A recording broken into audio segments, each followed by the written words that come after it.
ठीक है, आज हम लोग बातचीत करेंगे क्लास के प्रोग्राम। 2 दिन में तुमको क्या सिखाया, फिलॉसफी क्या होता है। ठीक है, किसी की समझ में बात ना आई हो तो बताओ। नहीं आई? आई थी कल, जब आई ही नहीं तो समझ में कैसे आएगी। इतनी मासूमियत से उन्होंने कहा कि नहीं आई, मुझे लगा कि भाई तकलीफ हुई होगी। अच्छा, कल मैंने फिलॉसफी का 2 मायने पढ़ाया था, परसों भी 1-2 मायने बताया था, दिखाया था कि कैसे। अच्छा, फिलॉसफी ना होता तो क्या होता, ये बताओ।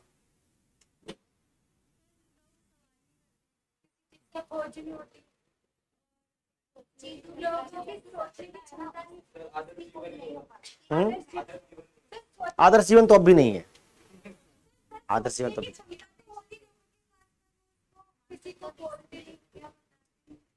दिल की बात ना बता पाते, मानसिकता।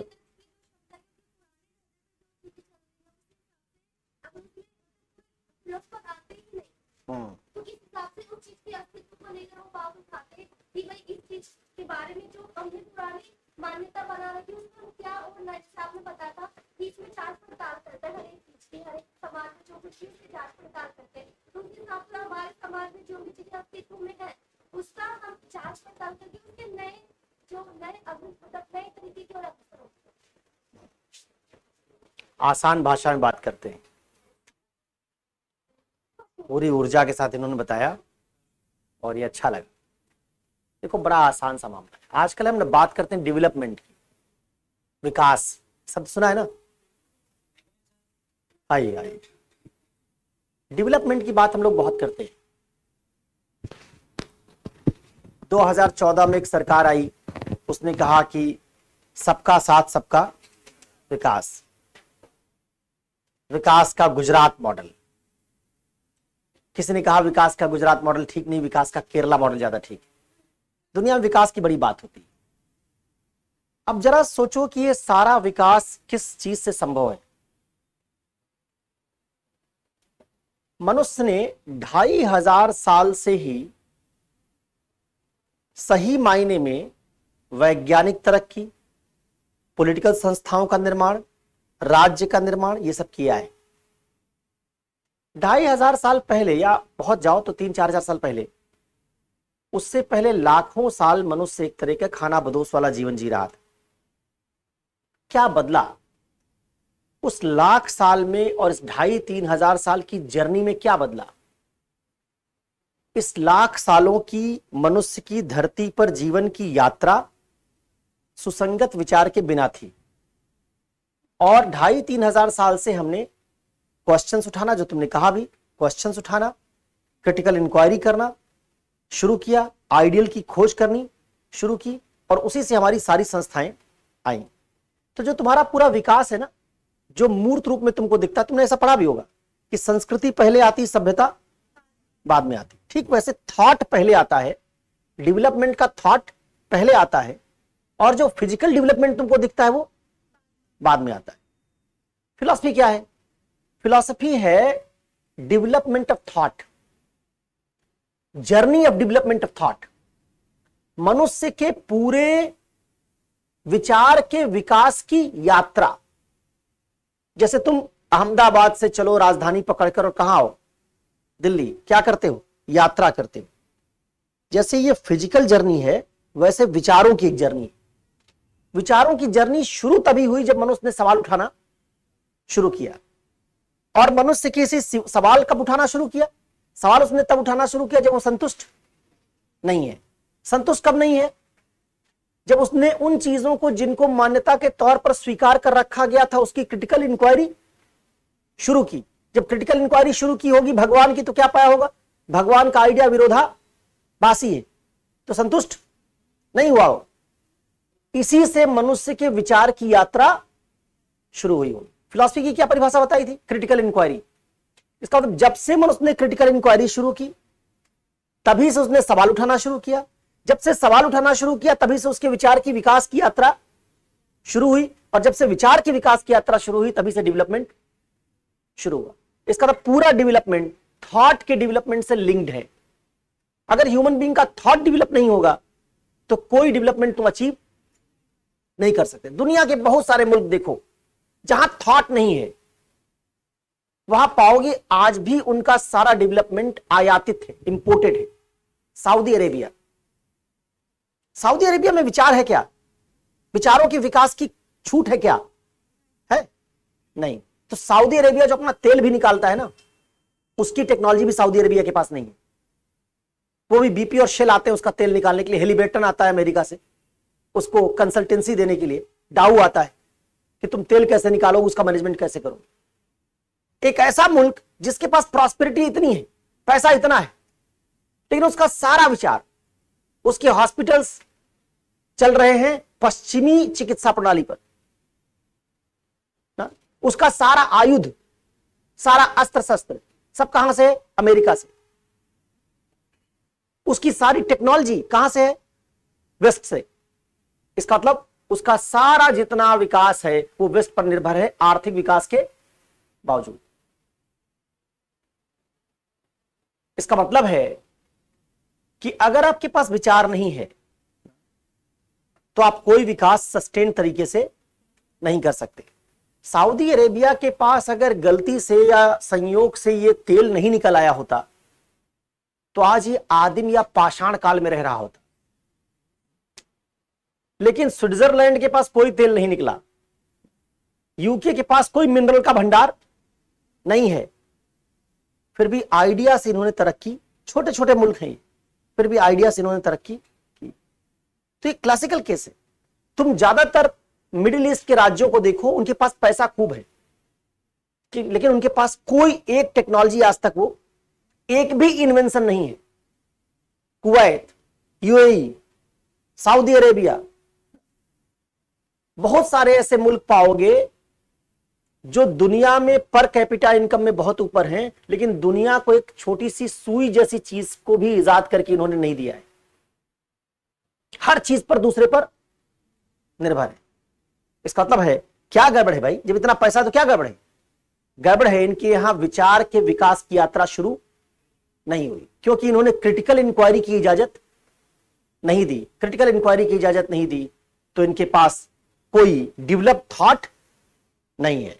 ठीक है, तो ये अगर बात समझते हो तो फिलॉसफी अगर नहीं होता तो, एक साल सवाल आया था गांधी ना होते तो क्या होता, सवाल था यूपीएससी का सवाल। ठीक वैसे फिलॉसफी ना होता तो क्या होता?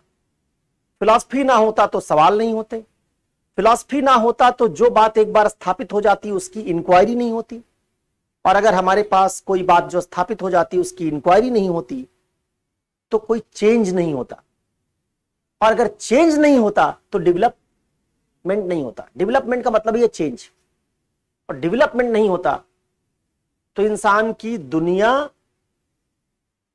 उसमें तमाम कुरीतियां, तमाम रूढ़ियां, उसकी मान्यताएं, वो अपरीक्षित रूप से, नॉन वेरीफाइड तरीके से, कोई भी कुछ वेरिफिकेशन नहीं होता, सब वैसे की वैसी बनी रहती। तो वर्ण व्यवस्था अगर एक बार बन जाती तो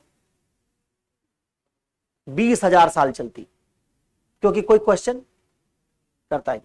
फिलॉसफी क्या करती है? फिलॉसफी क्वेश्चनिंग की आदत डालती है, ट्रेनिंग करवाती। ये क्वेश्चनिंग की आदत है जो आपको बाकी सब क्षेत्रों में क्वेश्चन करने की इजाजत देती है। तो ये मत सोचना कि जो लोग फिलॉसफी नहीं पढ़ते उनमें फिलॉसफर नहीं है।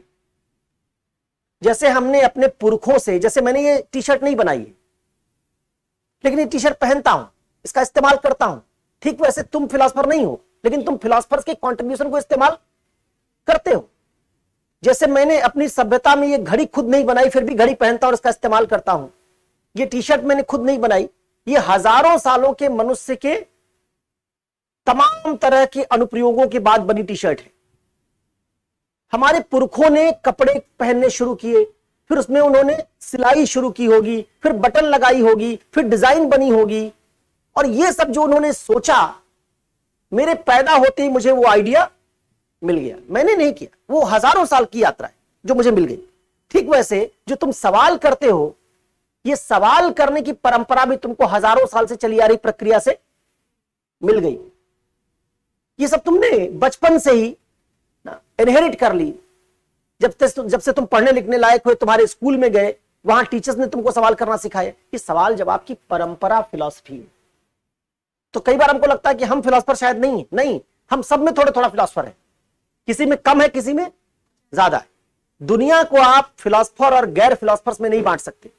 दुनिया में आप अच्छे और बुरे फिलॉसफर्स बना सकते हैं। कुछ बहुत अच्छे फिलॉसफर्स हैं, कुछ बुरे, कुछ कम सवाल करते हैं, कम दूर तक जांच करते हैं, वो बुरे फिलॉसफर।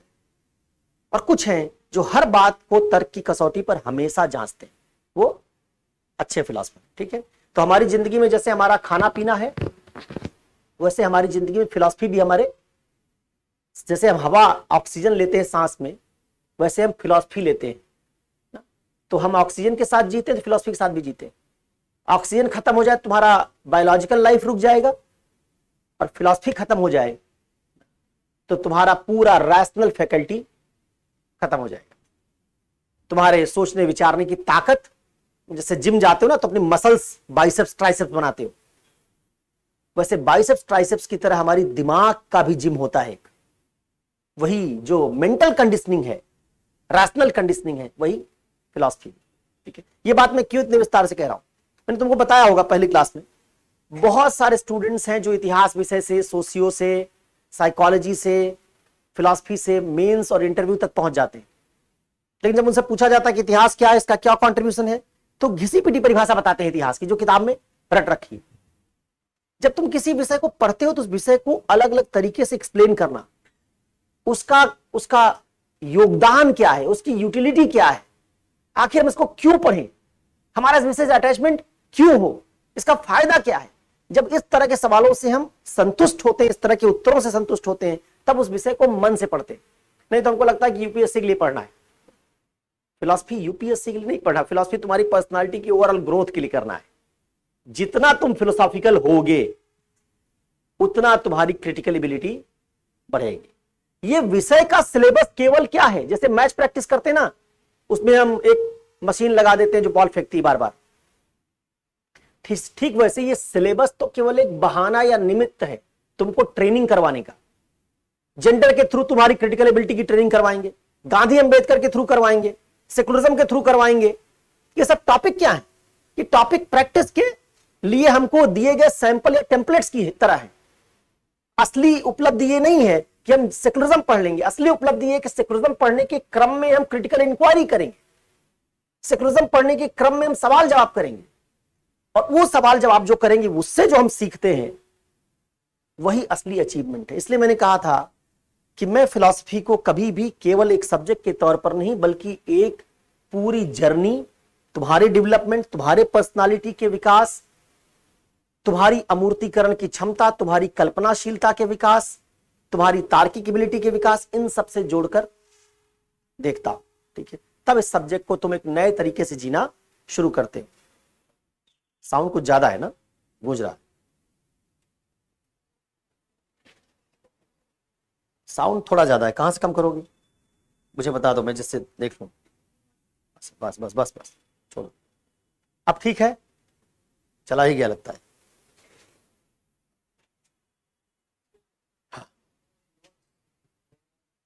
हाँ हाँ बिल्कुल।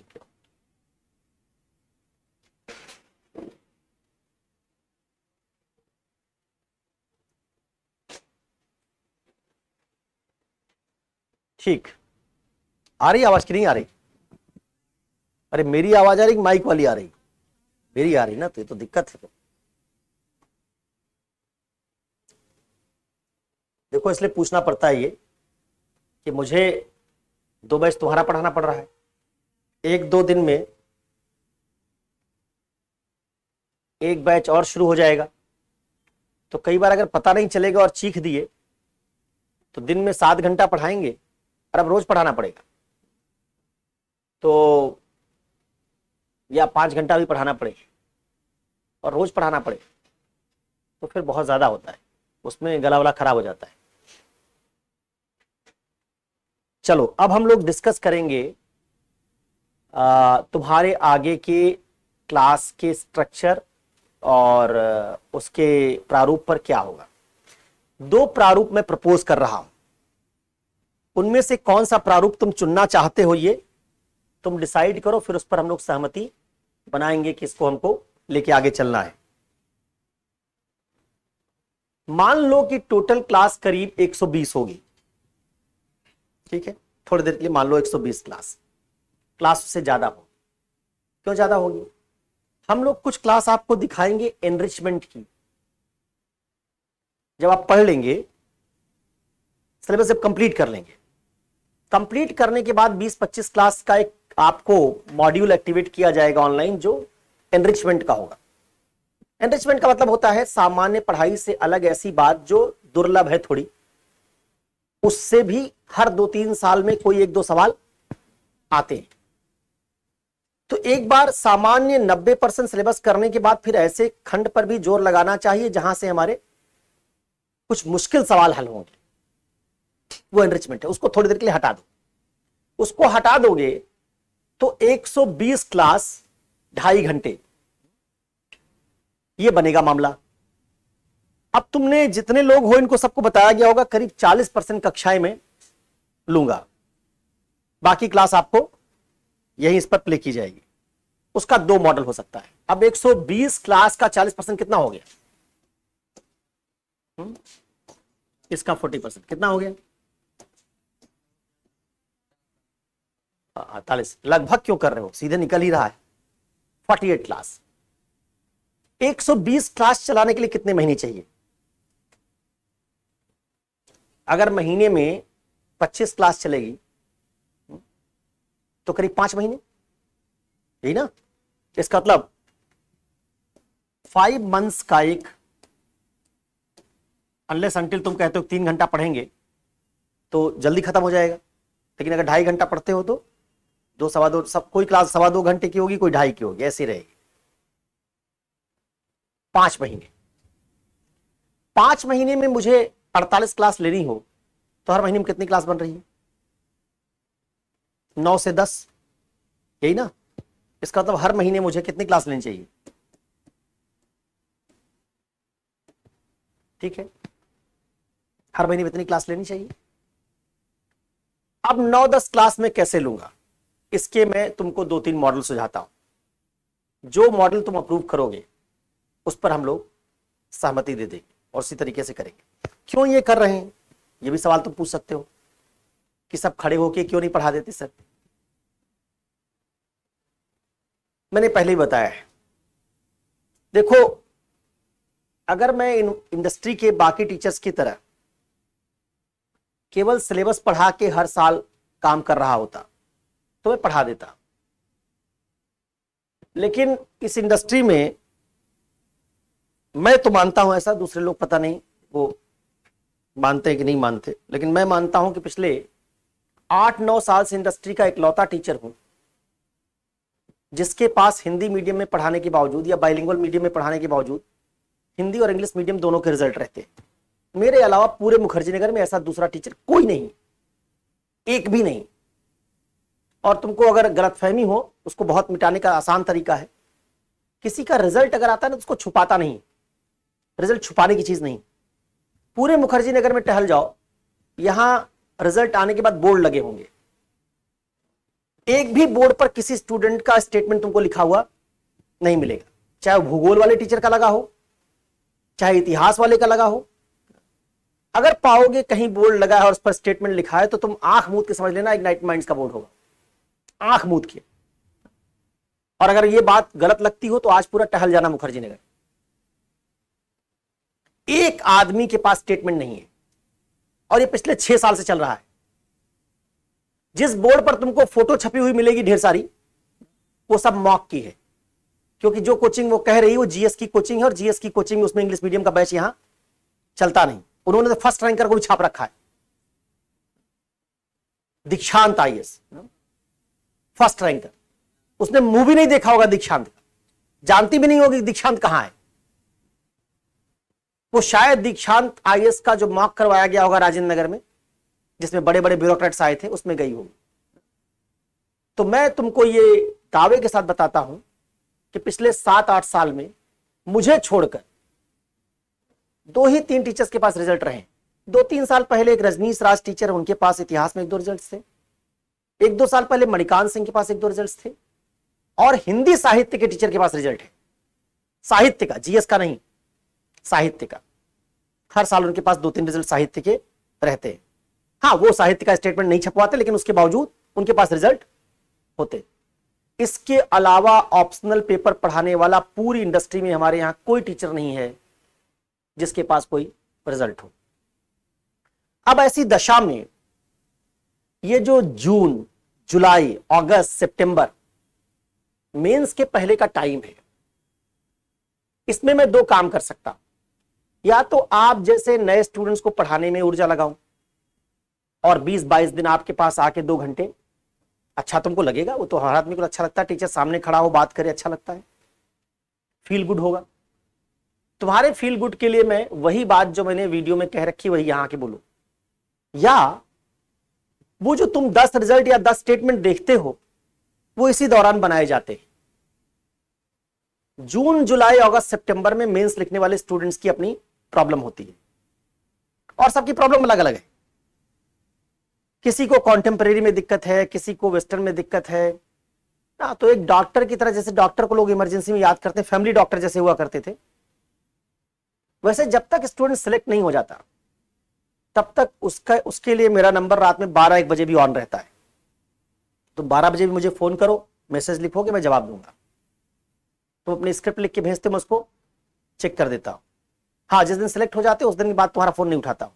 मैं सिलेक्ट लोगों का फोन बहुत कम उठाता हूं, वो 2-4 बार फोन करते हैं तब एक बार जवाब देता हूं। क्योंकि देखो, किसी सिलेक्टेड आदमी से मेरा क्या काम है?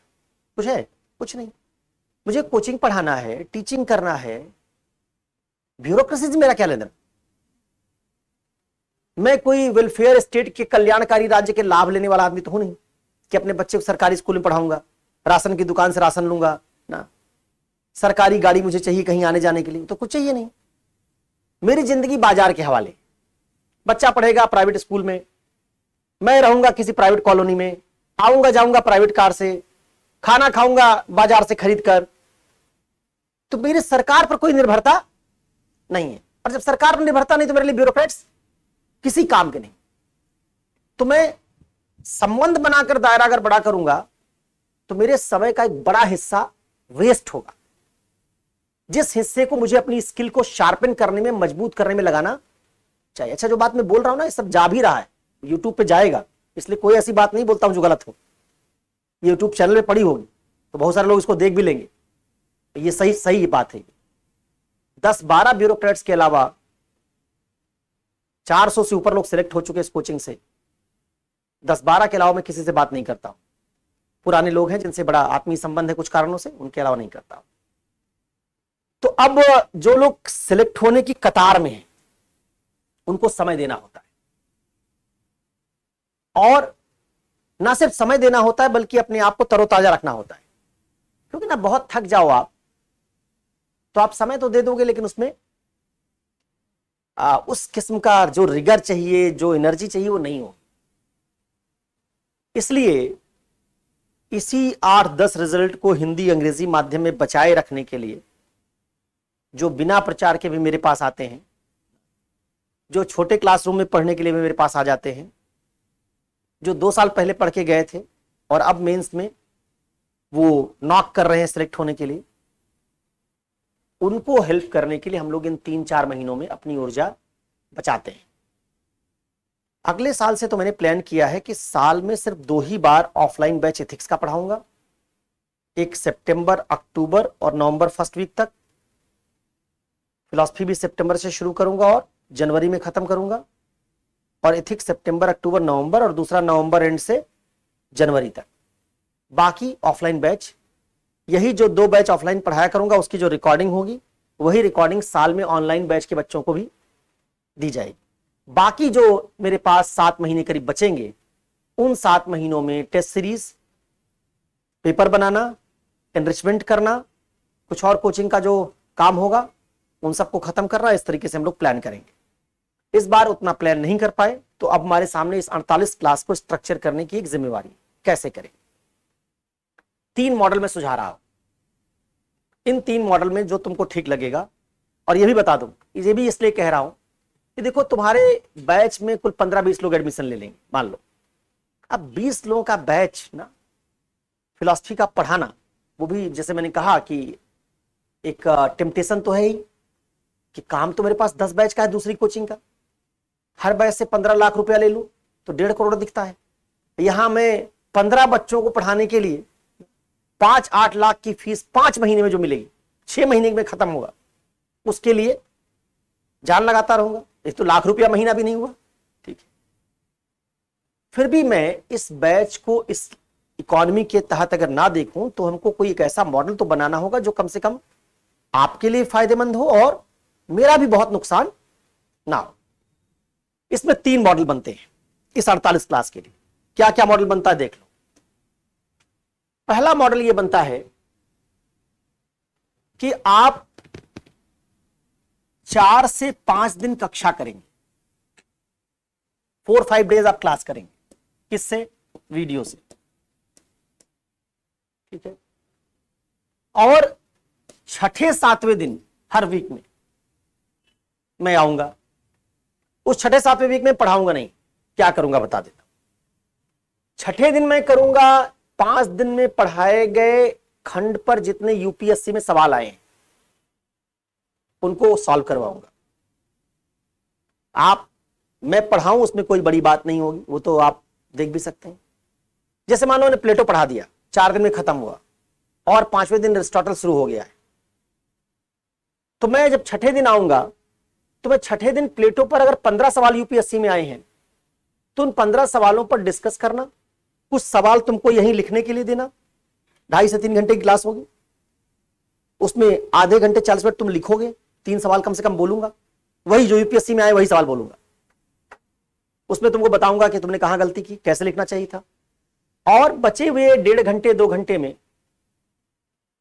यूपीएससी के बाकी सवालों को सॉल्व करवाना, जिससे प्लेटो तुमने पढ़ लिया और प्लेटो के सारे सवाल हल हो गए, ठीक है।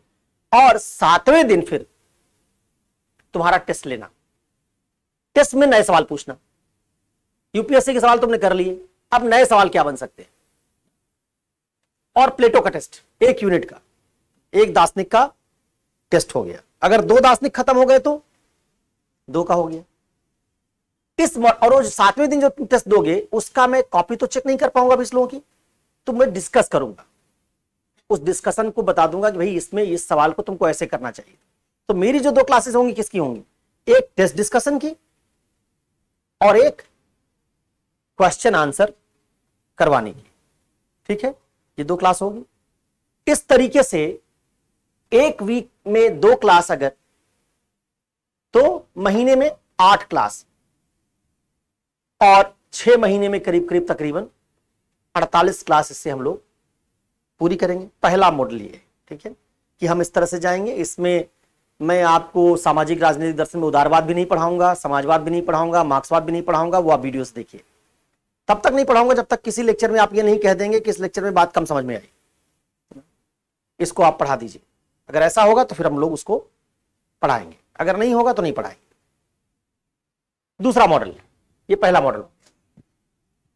देखो पढ़ा 48 क्लास ही पाऊंगा, 48 से 50 क्लास ज्यादा नहीं पढ़ा पाऊंगा, इसलिए जबरदस्ती तुमको दूसरा आश्वासन नहीं दूंगा कि मैं तुम्हारे सामने आके एक एक प्रॉब्लम तुम्हारी सॉल्व करूंगा, जब तुम बुलाओगे तब आ जाऊंगा। वो अवतारवाद वाला कॉन्सेप्ट नहीं हो पाएगा कि धर्म की हानि हुई तो देवता प्रकट हो गए, है ना, यदा यदा ही धर्मस्य ग्लानिर्भवति भारत। दूसरा मॉडल होगा कि मैं हर महीने 9 क्लास मंथ एंड में एक साथ लूंगा। 21 से 30 तारीख फिक्स हो जाएगा। आपने जितना पढ़ लिया उससे आगे मैं आऊंगा और 8-9 क्लास में खड़े होकर पढ़ा दूंगा, ठीक है। जिसमें कोई 2 टॉपिक में, जैसे 5 टॉपिक आपने पढ़ लिया है तो 2 टॉपिक मैंने नया पढ़ा दिया, ठीक है। सपोज करो तुम सामाजिक राजनीतिक दर्शन पढ़ रहे हो तुमने जेंडर पढ़ लिया, कास्ट पढ़ लिया, मल्टीकल्चरल पढ़ लिया, सेकुलरिज्म पढ़ लिया, तो ह्यूमनिज्म और करप्शन मैंने यहां आके पढ़ा दिया। और उस दौरान उन्हीं क्लासेस को पढ़ाने के दौरान तुमने जो सवाल पूछे उन सवालों को भी हल करवा दिया, तुम्हारी क्वेरीज ले ली, क्लास को 2 भागों में बांट दिया, एक भाग में करीब 2 घंटे पढ़ाने का और आधे घंटे पिछले जो तुम्हारी क्लासेस हुई हैं उनकी प्रॉब्लम सॉल्विंग का। तो 2.5 घंटे की क्लास होगी ये। इसमें 30 मिनट्स होगा प्रॉब्लम सॉल्विंग और ये 2 आवर्स का क्या होगा लेक्चर।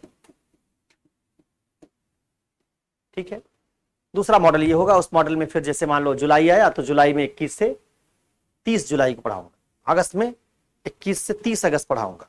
ठीक है, महीने के अंत में क्यों कहा है? इसलिए क्योंकि शुरुआत में तुम जब लंबा पढ़ लोगे तभी तो डाउट तुम्हारे पास अक्यूमुलेटेड होंगे। शुरू में पढ़ा दूंगा तो बाद में तुम्हारे पास डाउट आएंगे तो क्या करोगे? इसलिए महीने के अंत में हम लोग इसको इस तरीके से रखेंगे। ठीक है, और तीसरा मॉडल जो है, थर्ड मॉडल,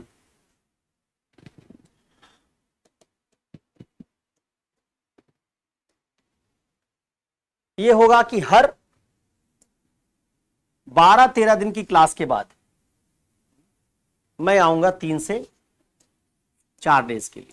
अच्छा, इसमें ये टेस्ट सीरीज वगैरह नहीं होगी ना इस वाले मॉडल, क्योंकि इसमें मैं लगातार आ रहा हूं।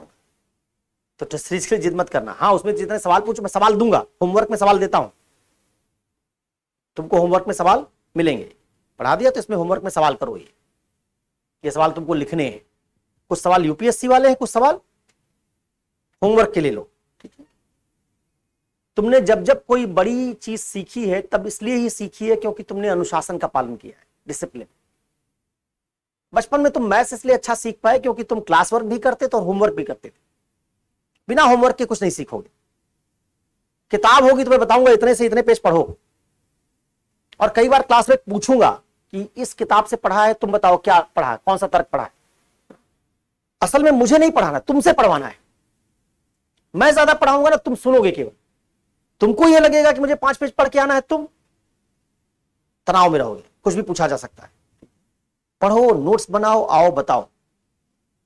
तो एक मॉडल ये हो सकता है कि हम लोग 4 क्लास के लिए बीच बीच में हर 15 दिन के बाद 4 क्लासेस के लिए मिले, या 12 दिन के बाद 4 क्लासेस के लिए मिले, फिर 12 दिन के बाद 4 क्लासेस के लिए मिले। ऐसे करके हम जो महीने का 30 दिन है उसमें 11 दिन करीब वीडियो क्लास, 4 दिन मेरे साथ, फिर 11 दिन वीडियो क्लास, 4 दिन मेरे साथ। ये 3 मॉडल है जिनसे हम लोग पढ़ सकते हैं। ठीक है, इन 3 मॉडल्स में से कोई एक मॉडल तुमको अप्रूव करना है।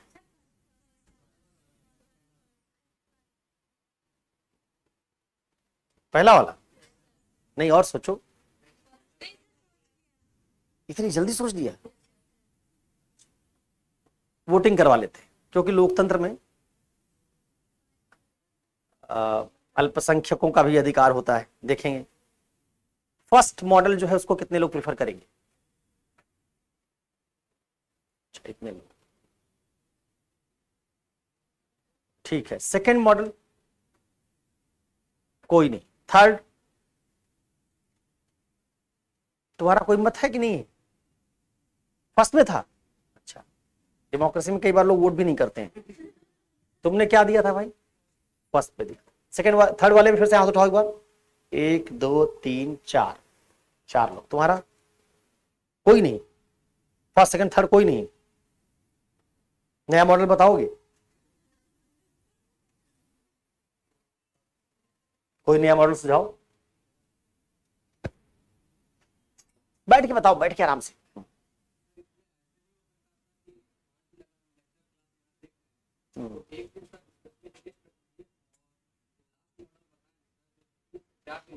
उसको 3 दिन करके एक दिन टेस्ट पूरा होगा और एक दिन इसी में क्वेश्चन डिस्कशन करके लंबा क्लास लेंगे। ऐसे क्या होगा, 3 दिन आपको क्लास भी आपका मिल जाएगा और एक दिन पूरी डिस्कशन भी हो जाएगा और फिर टेस्ट की बात भी हो जाएगी। अच्छा देखो, एक बात और बता दो, ये मत सोचना कि मैंने जानबूझ के टेस्ट उसमें से हटा लिया, कि तुमको जिससे डरा दूं कि टेस्ट उसमें से हटा लिया। देखो ऐसा क्या है, समझ लो। वीडियो क्लास जब तुम ज्यादा लंबी करोगे तो सिलेबस आगे खींचेगा, तब मेरे पास टेस्ट करवा के डिस्कस करने का टाइम होगा। अगर मैं वीडियो क्लास भी रोक देता हूं और उसकी जगह खुद आ जाता हूं और मैं वहां टेस्ट डिस्कस करने लगूंगा तो सिलेबस तो आगे बढ़ा नहीं ना, तो सिलेबस खत्म नहीं होगा। इसलिए वो किया था। ठीक है, हमको किसी भी हालत में पढ़ने के घंटे कम नहीं करने हैं। पढ़ने के घंटे कम करवा के अगर मुझे तुमने टेस्ट के लिए बुला लिया तो वो दिन भी गया, उस दिन कोई लेक्चर भी नहीं हुआ और हम लोग टेस्ट पे डिस्कशन कर रहे हैं। इसलिए वो चीज थी। ये मैंने ऐसा नहीं कि कुछ ऐसा सोचा है तुम्हारा अहित कर दिया जाए ना, मॉडल्स की लिमिटेशन है। तो टेस्ट हम लोग ऐसा कर सकते हैं 6-7-8 टेस्ट कर ले। अगर मैं पढ़ाने के लिए वैसे आऊंगा जैसे मैंने बताया, बीच बीच में आऊंगा 3-3 दिन के लिए, क्योंकि उस दशा में मुझे पढ़ाना ही पड़ेगा, बिना पढ़ाए काम नहीं चलेगा। अगर आप ज्यादा लंबी 2.5 से 3 घंटे की क्लास वीडियो क्लास वाले दिन देख लेते हैं, तब तो हमारे पास अवसर है कि हम अब पढ़ाने वाले काम को कम करके या उसको छोड़ के यूपीएससी के क्वेश्चंस और टेस्ट पर चले जाएं। लेकिन अगर पढ़ने का काम कम हुआ है 5 दिनों में, तो किसी एक दिन पढ़ने के काम को करना पड़ेगा, उससे निजात नहीं मिलेगी। आप कोई चीज सुझाव इसमें कैसे करेंगे? देखो, हम लोग जब किसी कोचिंग में पढ़ते हैं ऑप्शनल, अब तो बहुत 3-3 घंटे लोग पढ़ाने लगे, अदरवाइज 6 दिन मान के चलते थे, 6 दिन क्लास चलेगी ना। 6 दिन क्लास चलने का मतलब होता है, अगर 2.5 घंटे क्लास हो, स्टैंडर्ड क्लास का टाइम 2.5 घंटे मानो, 2.25 से 2.5 घंटे होती है। हालांकि मेरी 2.25 घंटे की क्लास किसी की 3 घंटे से ज्यादा होती है, क्योंकि मैं क्लास में कुछ लिखवाता नहीं हूं, तो 2.25-2.5 घंटे बोलता हूं तो वो बहुत हो जाता है। और मैं बोलता भी तेज हूं, जल्दी जल्दी बोलता हूं, बहुत थम के नहीं बोलता। कुछ लोग हैं जिनकी मास्टरी है इस पर, वर्ड्स भी काउंट कर लेते हैं कितना बोलेंगे, वो बहुत थम के आराम से, वो तो मतलब टीचिंग विधा में सबसे परफेक्ट चीज है। तो 2.5 घंटे अगर तुम पढ़ते हो 6 दिन, कितने घंटे हो गए? 15 घंटे, यही हुए ना, 15 घंटे। तो 5 दिन में हमको किसी ना किसी तरीके से 15 घंटे के आसपास पहुंचना होगा, तभी हम वो 240-250 घंटे पूरा कर पाएंगे। जब वो 15 घंटे तुम पढ़ चुके होगे तो मेरे ऊपर इस बात का तनाव नहीं होगा कि उस 15 घंटे को पूरा करवाना है। तब मैं छठे दिन केवल यूपीएससी के क्वेश्चंस पर, पीसीएस के क्वेश्चंस पर फोकस कर पाऊंगा। क्योंकि जब तक तुम सफिशिएंट पढ़े नहीं हो तब तक सवाल करवाऊंगा, फिर कैसे समझोगे? तुम्हारी बेसिक अंडरस्टैंडिंग तो होनी चाहिए।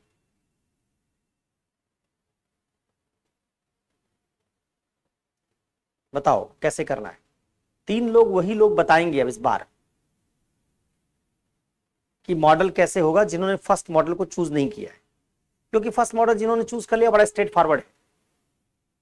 5 दिन पढ़ोगे, छठे दिन हम लोग क्वेश्चन डिस्कस करेंगे और 7वें दिन टेस्ट होगा, उसका डिस्कशन होगा।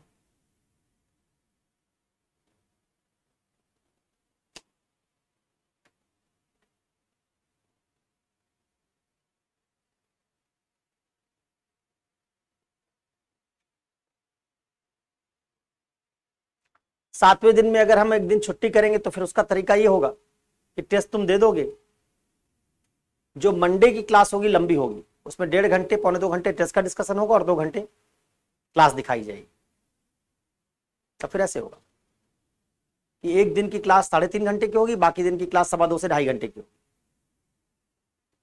क्योंकि तुम टेस्ट भी दोगे, उस दिन डिस्कस भी हो जाएगा, संभव नहीं ना।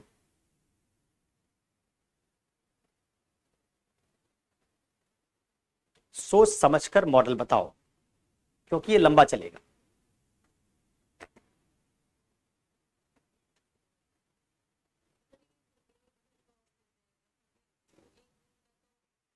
ये भी कर सकते हैं कि टेस्ट वाला दिन जो संडे है उस दिन आपको ना बुलाएं, टेस्ट आपको शनिवार को दे दिया जाए, आप लिख के ले आएंगे और मंडे को उसका, तो मैं आऊंगा 2 दिन आपके पास, शनिवार को और मंडे को। शनिवार को आऊंगा यूपीएससी का सवाल करवाने के लिए और मंडे को आऊंगा 1.5 घंटे टेस्ट डिस्कशन करने के लिए। शनिवार वाली जो क्लास होगी उसको हम लोग 3.5-4 घंटे तक की कर सकते हैं, लंबी क्लास कर सकते हैं।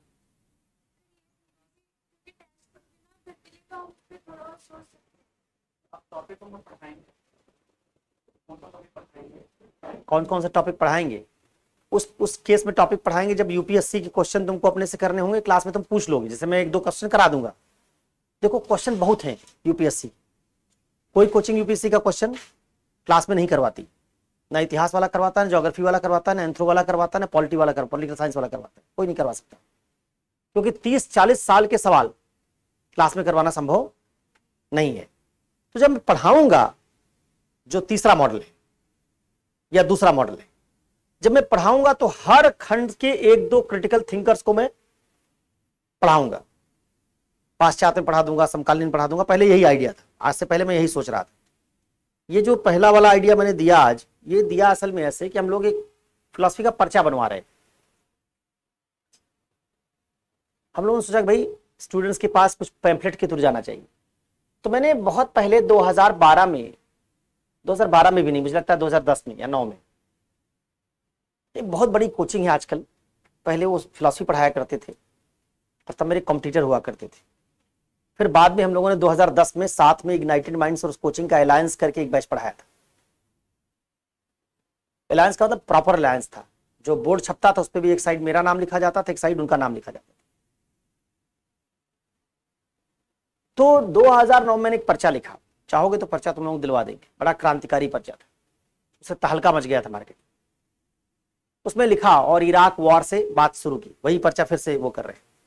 उसमें लिखा कि देखो इराक की कहानी तुम सब जानते हो कि कैसे वहां कहा गया कि वेपन ऑफ मास डिस्ट्रक्शन है, इसको प्रोपेगेंडा किया गया, झूठ फैलाया गया और फिर इराक पर एक लड़ाई थोप दी गई। बाद में पता चला कि इराक के पास ऐसा कुछ नहीं था।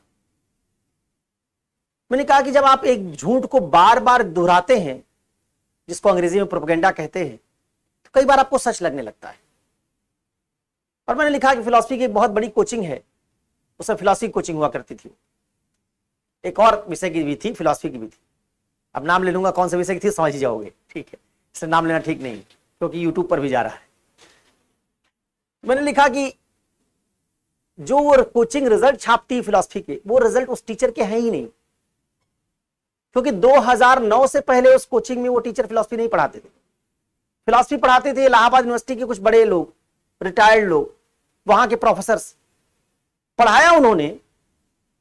और जो टीचर फिलॉसफी पढ़ाता भी नहीं था, बच्चे ने धन्यवाद ज्ञापित किया उसको, तो उन्होंने कहा फर्जीवाड़ा है। 2008-9 से पहले जो टीचर फिलॉसफी पढ़ाता ही नहीं था, बच्चा धन्यवाद ज्ञापित 2003 वाला उसको कर रहा है। मैंने कहा ये है प्रोपेगेंडा, जहां बच्चों को इस तरह से मोल्ड कर लिया जाता है कि आपने मुझसे नहीं पढ़ा फिलॉसफी, मेरी कोचिंग है केवल, इस कोचिंग में खुद ही फिलॉसफी के बैच में बैठ के सीख रहा हूं। मैं यूपीएससी एस्पिरेंट हूं, यूपीएससी एस्पिरेंट भी थे उस समय 2003-4 में, खुद भी दे रहे थे अटेम्प्ट, कहते हैं कि सिलेक्ट हुए थे वो, तो अटेम्प्ट भी दे रहे थे, मेरे साथ ही दिया अटेम्प्ट। और मुझे ये ऑन रिकॉर्ड में कह रहा हूं, मुझे उनके विषय में भी उनसे ज्यादा मार्क्स आए थे जिस विषय को पढ़ाते हैं। तो वो जो है उन्होंने जब लिखा, और उस साल एक लड़की थी किरण कौशल, उसकी 3rd रैंक आई हिंदी मीडियम से, उसको उसका क्रेडिट लेने के लिए दुनिया भर में मारामारी मच गई, हमसे पढ़ी, हमसे पढ़ी, हमसे पढ़ी, मुझसे नहीं पढ़ी थी। हाँ, तो मैं उस रेस से बाहर था। तो मेरा एक स्टूडेंट था विशाल मलानी, विशाल मलानी को फिलॉसफी में आए थे 378 रैंक, विशाल मलानी की थी 381, 3 से 81वीं रैंक, और फिलॉसफी में अंक 378। किरण कौशल की रैंक थी 3 और फिलॉसफी में अंक था 321। तो मैंने सवाल उठाया कि पहली बात तो ये जो झूठ है, प्रोपेगेंडा है, इस पर आपको जाना चाहिए, कैसे कोचिंग्स अपना नैरेटिव खड़ा करती हैं। आज आपको वो टीचर फिलॉसफी में पढ़ाने की बात कर रहा है जिसने फिलॉसफी का ब्रांड डेवलप नहीं किया, रिजल्ट उसकी वजह से नहीं आए। अचानक जो रिजल्ट देने वाले टीचर थे वो सब हट गए, और उनकी जगह उस कोचिंग के नाम पर एक आदमी ने क्या किया, फिलॉसफी सब्जेक्ट को इनहेरिट कर लिया कि मैं फिलॉसफी पढ़ाऊंगा। तो फिलॉसफी अगर आप पढ़ाएंगे तो आपके रिजल्ट नहीं है जिनको आप छापते हैं, तो दूसरे टीचर्स के रिजल्ट है। और दूसरी बात मैंने कही कि अगर हो भी तो कोचिंग में आपको कंपेयर करनी हो, तो मैं अगर ऑप्शनल पढ़ाता हूं फिलॉसफी, तो मेरा रैंक बनवाने में योगदान थोड़े, मेरी क्षमता इससे आंको कि मेरे यहां पढ़ने वाले स्टूडेंट को फिलॉसफी में कितने अंक आए। और मैंने कहा मेरे यहां पढ़ने वाले स्टूडेंट को 378 आए हैं और आप जिस टॉपर को क्लेम कर रहे हैं उसको 321 आए। तो तय कर लीजिए कि किसका फिलॉसफी में योगदान ज्यादा है। ये पर्चा लिखा मैंने और उसमें नाम लिखा बाकायदे कि राजेश प्रधान, बलदेव पुरुषार्थ, ये जो लोग सिलेक्टेड लोग थे जिस जिस ईयर में सिलेक्ट हुए उस ईयर में ये जो अवतारी पुरुष हैं ये कोचिंग पढ़ाते नहीं थे। तो उसी पर्चे को हम लोग देख रहे थे कल, बहुत सारे पर्चे निकालेंगे, उस पर्चा संयोग से आ गया हाथ। तो उसमें मैंने देखा कि उसमें नीचे लिखा था पर्चे में कि आप ये संस्थान क्यों चुने हमारा और आप फिलॉसफी क्यों चुने। पर्चे में कहानी थी और उसके बाद में फिलॉसफी ऑप्शनल क्यों चुने और फिलॉसफी ऑप्शनल चुनने के लिए सोचे तो इग्नाइट माइंड्स को क्यों चुने। दो बात जो वहां लिखी गई तो उसमें लिखा गया था कि संस्थान इसलिए चुने क्योंकि हम हमारा जो मॉडल है वो रिजल्ट ओरिएंटेड है। हम 5 दिन पढ़ाते हैं, छठे दिन हम यूपीएससी की क्वेश्चन डिस्कस करते हैं और टेस्ट सीरीज नहीं था, 7वें दिन था। 7वें दिन हम सिंडिकेट क्लासेस करते हैं। सिंडिकेट क्लासेस होती थी पहले एक, उसमें ग्रुप बना देते थे क्लास में हम लोग। अगर क्लास में 50 स्टूडेंट हैं तो 10-10 स्टूडेंट के 5 ग्रुप बना देते थे और सबको कलर के नाम से कोडिंग कर देते। ये ब्लू ग्रुप है, ये ग्रीन ग्रुप है, ये येलो ग्रुप है, ये व्हाइट ग्रुप है, ये पिंक ग्रुप है, ऐसे ग्रुप बना देते थे। और क्लास में उनका सीटिंग अरेंजमेंट भी ऐसे होता था, अलग अलग ग्रुप अलग अलग जगह बैठता था। और जब मैं 7वां दिन होता था, चूंकि उस समय और कुछ पढ़ाना नहीं होता था, फिलहाल 2 ऑप्शनल होते थे लोगों के, एथिक्स वेथिक्स था नहीं सिलेबस में, तो ऑप्शनल की बैचेज चलते थे। तो जब मुझे कुछ पूछना होता था 7वें दिन, जिसमें मैं कहता था तैयारी करके आना, तो उसमें 2 तरह के टास्क दिए जाते थे स्टूडेंट्स को। एक टास्क दिया जाता था कि 7 ग्रुप को 10-10 मिनट का समय मिलेगा, अलग, जैसे प्लेटो मैंने पढ़ाया, प्लेटो को 5 हिस्सों में बांट दिया। प्लेटो की नॉलेज थ्योरी, प्लेटो की रियलिटी की थ्योरी, प्लेटो का फला चीज, उसकी एलिगरीज, और हर ग्रुप को प्रेजेंटेशन का मौका दिया जाता था कि आप मिलके 10 लोग अपने ग्रुप के प्लेटो की थ्योरी ऑफ एलिगरीज पर एक 10 मिनट का प्रेजेंटेशन बनाएंगे और यहां बोर्ड पर खड़े होकर देंगे, समझाएंगे क्लास को कि प्लेटो ने एलिगरीज क्यों दी, क्या प्रूव करना चाहता उससे। तो 50 मिनट करीब क्लास का इसमें जाता था। और फिर उस ग्रुप को जिसने प्रेजेंट किया होता था 10 मिनट एलिगरी, मान लो प्रेजेंट किया है, उससे 5 से 7 मिनट बाकी ग्रुप के लोग सवाल पूछ सकते थे कि ये कैसे किया प्लेटो ने, ये क्यों कहा, ठीक है। तो उस ग्रुप को क्वेश्चन का आंसर भी करना पड़ता था। उसको मिला लोगे तो वो भी करीब आधे घंटे का काम हो जाता था। 1.5 घंटे ये सब चलता था और 1.5 घंटे के बाद मैं कुछ सवाल पूछता था और फिर हम लोग देखते थे कौन सा ग्रुप अच्छा परफॉर्म कर रहा है। ये 2.5-3 घंटे की प्रक्रिया 7वें दिन होती थी। बाद में वो प्रक्रिया बड़ी मुश्किल लगने लगी, व्यवसायी हो गया मैं भी, तो जब बिजनेस की तरफ आ गया तो फिर मैंने उतना ध्यान देना कम किया और चीजें पढ़ाने लगा, एथिक्स पढ़ाने लगा। अब पढ़ाने लगा तो मजबूरी में छोड़ भी नहीं सकता हूं, तो वो काम नहीं हो पाता। तो 7वें दिन वाली बात मैंने उसको उसकी जगह सोचा कि टेस्ट सीरीज जोड़ दी जाए या टेस्ट जोड़ दिया जाए। तो 6 दिन वाला वही मॉडल लिया और उसी को आपके फर्स्ट मॉडल के तौर पर कह दिया। अदरवाइज जब मैं जिस दिन वर्कशॉप लेने आया था उस दिन मैंने सोचा था कि वेस्टर्न फिलॉसफी कंप्लीटली मैं पढ़ा दूंगा और बाकी फिलॉसफी आप वीडियो से देख लेंगे। तो चौथा मॉडल भी जोड़ ही लो, ठीक है। ये बात चूंकि आ गई और मैंने पहले दिन कहा था और बाद में आखिरी दिन में कुछ बात बदल रहा हूं, तो ऐसा न लगे कि वो चॉइस नहीं दी गई। और वैसे भी जो मल्टीपल चॉइस क्वेश्चन होते हैं 4 ऑप्शन होते हैं, यहां 3 ही थे, पूरा नहीं हो रहा था। तो चौथा ऑप्शन है, फोर्थ ऑप्शन इज क्या, वेस्टर्न फिलॉसफी। सब मुझे से पढ़वा लोगे। सोशल पॉलिटिकल में कितने क्लास है पता है? 50 क्लास।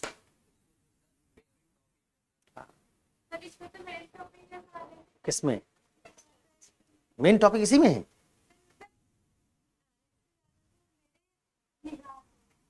नहीं, निगाह से, निगाह तुम्हारी उचित नहीं है। कल कहा था ना, दर्शन का मतलब है राइट निगाह, रॉन्ग निगाह, करेक्ट पर्सपेक्टिव और इनकरेक्ट पर्सपेक्टिव। इसलिए उचित नहीं है क्योंकि तुमने देखा था 250 नंबर का फर्स्ट पेपर, 250 का सेकंड पेपर। 250 में 125 मार्क्स का मान लो वेस्टर्न फिलॉसफी, 125 मार्क्स का मान लो इंडियन फिलोसफी, हालांकि ऐसे करते नहीं 125 के हिसाब से, करते तो तुम एक 150 दूसरा 100, इंडियन फिलोसफी चाहे 100 का करो, वेस्टर्न 150 का कर लो, या इंडियन 150 का कर लो वेस्टर्न, तो बराबर है, ज्यादा कम नहीं। इंडियन और वेस्टर्न का वेटेज बराबर, सोशल पॉलिटिकल रिलीजन का वेटेज बराबर। बस क्या होता है, फर्स्ट पेपर में वेस्टर्न फिलोसफी की क्लासेस इंडियन फिलोसफी की तुलना में ज्यादा है, सेकंड पेपर में सोशल पॉलिटिकल की क्लासेस रिलीजन की तुलना में ज्यादा है, वेटेज बराबर है। तो कोई स्टूडेंट अगर बहुत सिलेक्टिव तरीके से पढ़ना चाहे तो बहुत कम में भी काम चला सकता है। कैसे, 17-18 क्लास रिलीजन की कर ली 150 नंबर, ठीक है, और 2 क्वेश्चन भर का तुम इंपॉर्टेंट टॉपिक सिलेक्ट कर लो कि डेमोक्रेसी से तो सवाल आएगा, मल्टीकल्चरम से आएगा, इससे 4-5 बड़े बड़े टॉपिक जो 10-12-15 दिन में या 20 दिन में खत्म हो रहे, और उससे 100 नंबर तुम टारगेट कर लो, तो क्या हो गया, करीब 15 क्लास वो और 20 क्लास सोशल पॉलिटिकल में, 25-45 क्लास में तुम्हारा सेकंड पेपर पूरा हो गया। रिलीजन से 3 क्वेश्चन करोगे और सोशल पॉलिटिकल से 2। फर्स्ट पेपर में चले जाओ, फर्स्ट पेपर में वेस्टर्न में ज्यादा पढ़ना पड़ता है, इंडियन में कम, तो इंडियन कंप्लीट करो बढ़िया, उससे 150 नंबर कर लो जो करीब 30 दिन में हो जाएगा, और वेस्टर्न से फिर तुम सिलेक्टेड तरीके से पढ़ो, कांत से सवाल आना ही आना है, फला से आना है, बाकी सब थोड़ा थोड़ा पढ़ लो, लेकिन जानते रहो, लेकिन बाकी जगहों पर थोड़ी मतलब बाकी जगहों पर ज्यादा जोर लगाओ, और इसमें 20 दिन में इसको कर लो, तो यहां भी करीब वैसा मामला बनेगा। तो ये भी तुम कर सकते हो, लेकिन मैं इस अप्रोच को रिकमेंड नहीं करता। मैं मानता हूं कि जब सब्जेक्ट पढ़ रहे हो तो उसमें रिस्क बिल्कुल 0 करने की कोशिश करो, ठीक है। तो चौथा मॉडल ये है कि वेस्टर्न फिलॉसफी और वेस्टर्न फिलॉसफी, और मैं ऐसा कर देता हूं चौथे मॉडल को, वेस्टर्न फिलॉसफी में 20 क्लास, ठीक है, रिलीजन में 5 क्लास,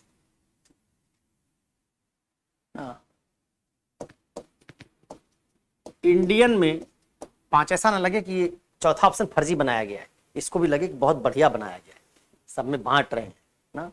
20, 5, 25, 5, 30, और करीब 15 क्लास, 16 क्लास सोशल पॉलिटिकल में, 15 से 18 क्लास। चौथा ऑप्शन भी बढ़िया बना दिया, बिल्कुल निष्पक्षता के साथ बना रहे हैं हम लोग ऑप्शन, उसमें हम लोग पूरी बात जितनी संभावनाएं हो सकती है शामिल कर रहे हैं। अब पहले और चौथे ऑप्शन के बीच लड़ाई हो सकती है, चौथा चुन लें। हाँ, अब फिर से बता दो, चौथे पर वोट कर दो, कितने लोग चाहते हैं चौथे पे जाएं।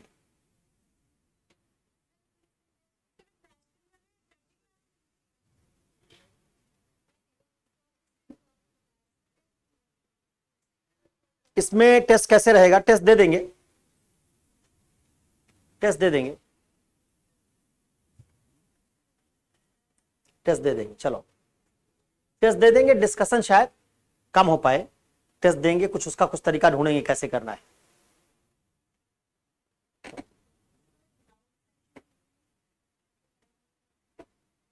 डाउट सेशन के लिए वेस्टर्न में जो 20 क्लास पढ़ाएंगे उसी 20 में डाउट पूछ लो, जो सोशल पॉलिटिकल पढ़ाएंगे उसी में डाउट पूछ लो, डाउट को उसके साथ जोड़ लो। ज्यादा डाउट पूछोगे क्लास की रफ्तार थोड़ी धीमी रहेगी, बाकी डाउट उसमें कर लेंगे।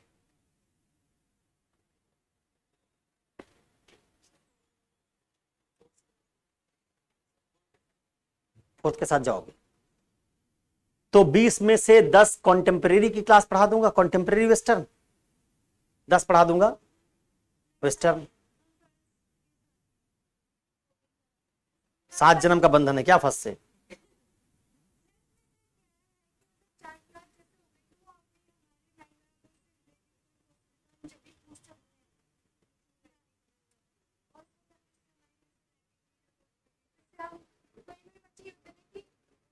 एक महीने से पढ़ना है तो बीच में छोड़ देता है पढ़ना कि अब सर को लास्ट में आना है तो चलिए पढ़ते हैं, तो बीच का जो समय है वो माइंड थोड़ा हमारे हावी हो जाता है कि अब ये क्यों करें कुछ और। अच्छा, 5वां मॉडल एक और बना देता हूं। 5वां मॉडल, कोशिश कर रहे हैं, तुम्हारी सारी बात जितनी है अकोमोडेट करने की कोशिश कर रहे हैं। 5 इंडियन, 5 रिलीजन, ठीक है, 15 वेस्टर्न, 10 सोशल पॉलिटिकल और 12 से 13 क्लास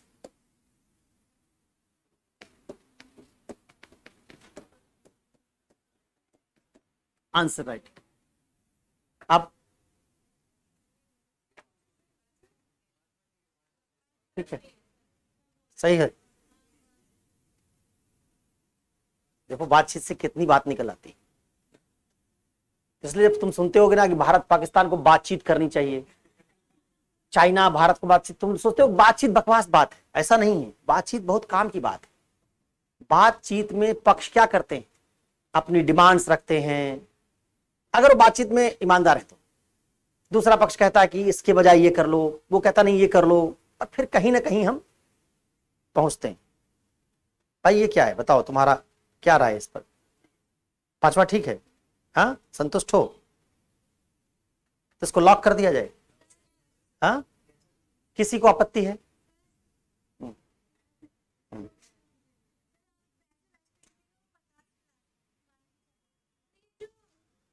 आपने 15 क्लास, ये जो 35 क्लास रखी है, हमें वीडियो से लेनी पड़ेगी। तो ये 15 क्लास है वो आप सुनाओगे? हाँ पीछे के 15 दिन लोग हैं ना, तो बीच के तो आगे तो मुझे देखेंगे।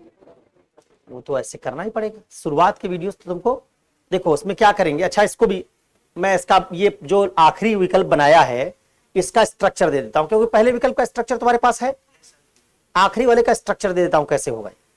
ठीक है, इसका स्ट्रक्चर सुन लो, फिर जो 5th ऑप्शन है इसके बारे में, इसका स्ट्रक्चर कैसे होगा। इसका स्ट्रक्चर कुछ ऐसे होगा, जो सोशल पॉलिटिकल में मुझे कितनी क्लास लेनी? 15, 10 लेनी, 10 लेनी है तो इसकी 2 इंट्रोडक्टरी क्लास या 1 इंट्रोडक्टरी, 2 ज्यादा हो जाएगी,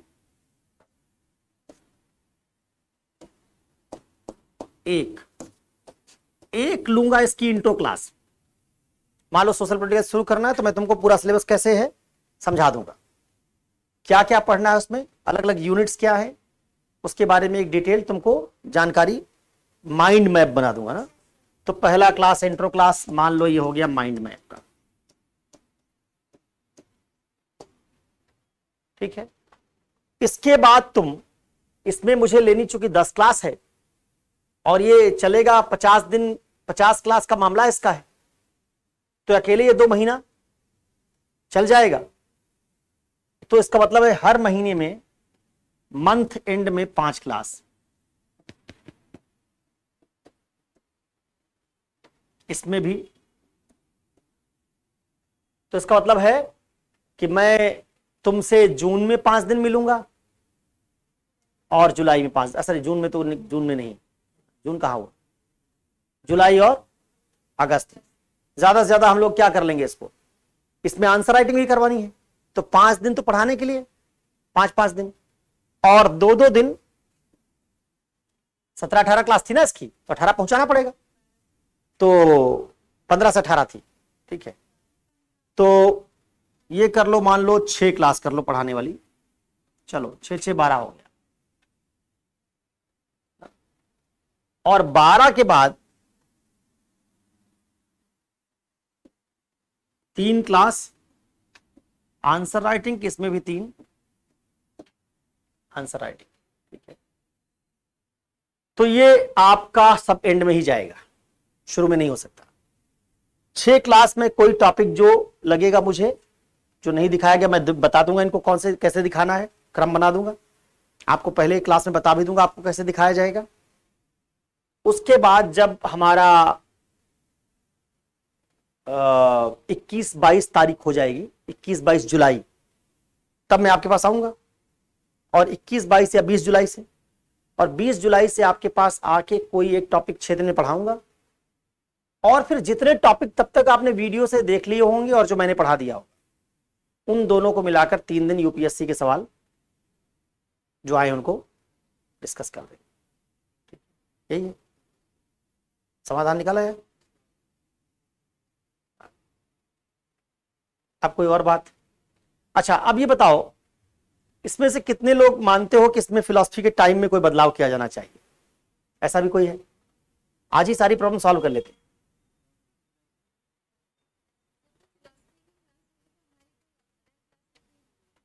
अलग?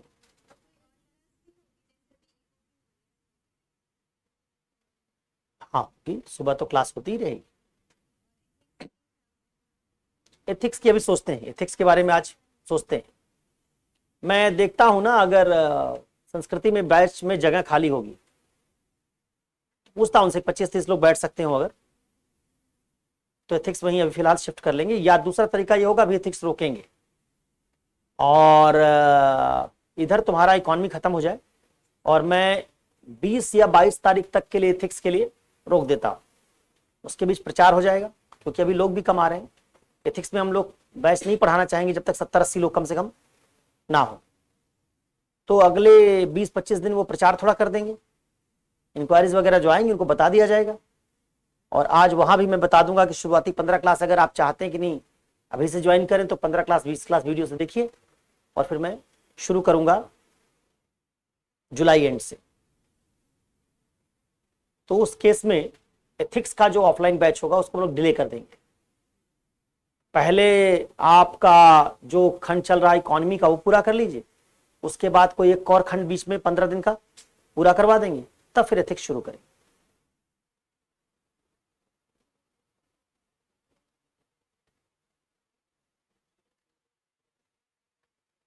ठीक है?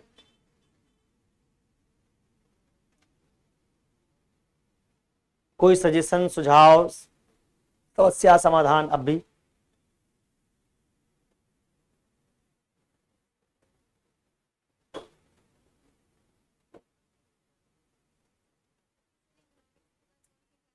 वो तो मुझे पता नहीं, मैं देखता हूं।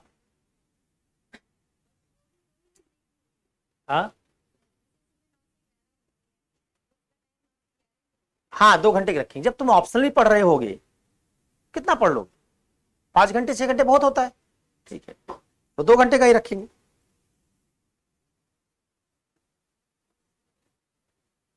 जी बताएं।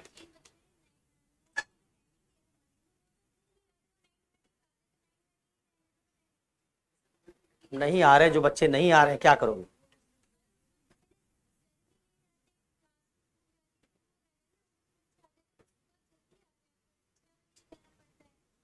चलो 1 आध महीने और मैनेज करो, 1-2 महीने।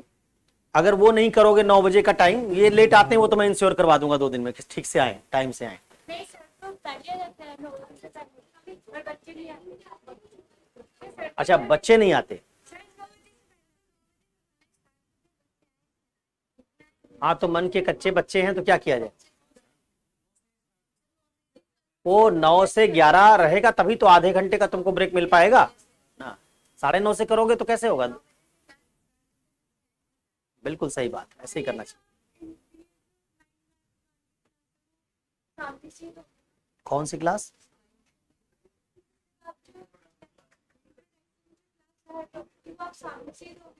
और कोई तरीका बताओ उसमें भी, मैं छत पे लटक जाऊं वहां से, और वहां से आकाशवाणी के थ्रू तुम। अच्छा, नहीं नहीं, ये वही क्लास मैंने लिखी है जो मुझे पढ़ानी। असल ऑप्शन ज्यादा अच्छा था। हाँ, मुझे भी लगता है ऑप्शन ज्यादा अच्छा था, लेकिन लोकतंत्र में हर अच्छाई पे नहीं जाना चाहिए। लोकतंत्र में कई बार अच्छाई जो है ना, वो लोगों को देर में समझ में आती है। हो सकता है अग्निपथ अग्निवीर अच्छी स्कीम, लेकिन जनता नहीं समझ रही तो क्या करोगे? हो सकता है किसान का जो बिल आया था बहुत अच्छा रहा, लेकिन नहीं समझ रहे तो नहीं समझ रहे।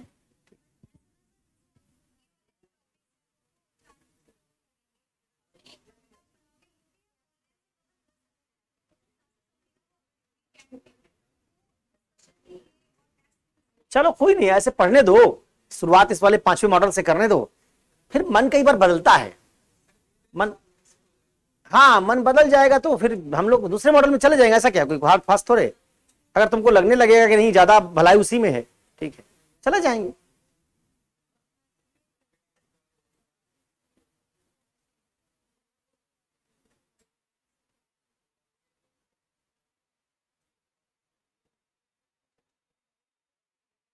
संतुष्ट हो? हाँ, ठीक है ये। अच्छा, तो 20 से 30 ना, 20 से 30, ठीक है।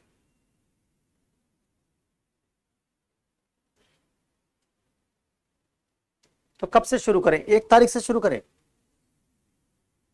हम्म अगर सोशल पॉलिटिकल फिलोसफी से शुरुआत करनी है तो एनसीईआरटी पढ़ लो, कक्षा 11-12 की। कोई और फिलोसफी पढ़ना होता तो उसकी कुछ नहीं पढ़ सकते शुरू में।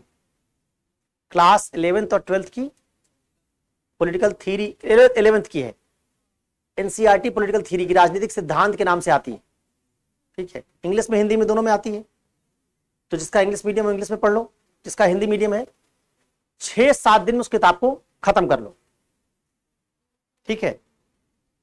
और तब फिर हम लोग पॉलिटिकल फिलॉसफी की शुरुआत करेंगे। जो ये बैच शुरू होगा, अब जुलाई से काउंट करो, 5 महीने, ठीक है। जुलाई, अगस्त, सितंबर, अक्टूबर, नवंबर। दिवाली कब आ रही है? नवंबर में कब है?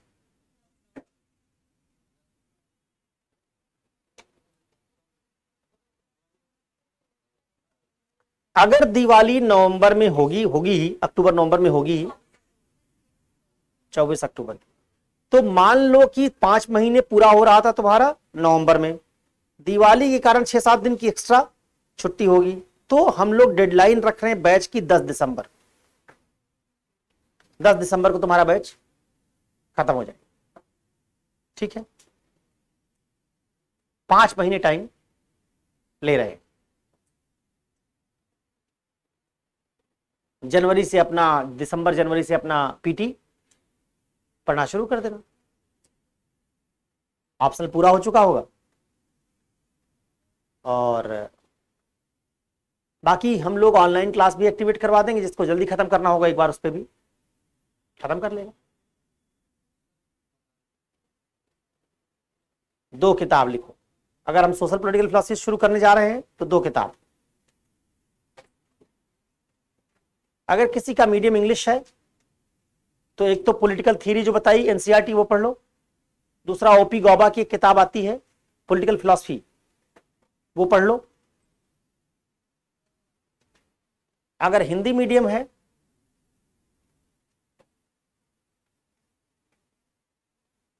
तो एक पॉलिटिकल थ्योरी वाली किताब राजनीतिक सिद्धांत के नाम से एनसीईआरटी,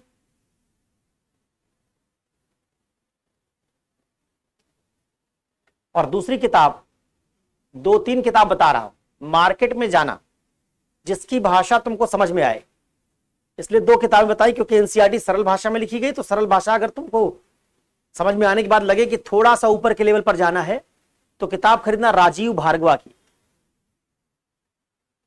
राजीव भार्गवा, हिंदी में राजीव भार्गव लिखा होगा, अंग्रेजी में भार्गवा प्रोनाउंस करते हैं। राजनीतिक सिद्धांत,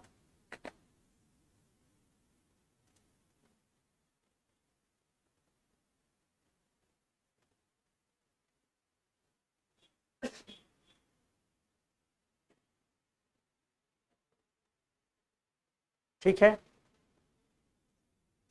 राजनीतिक सिद्धांत।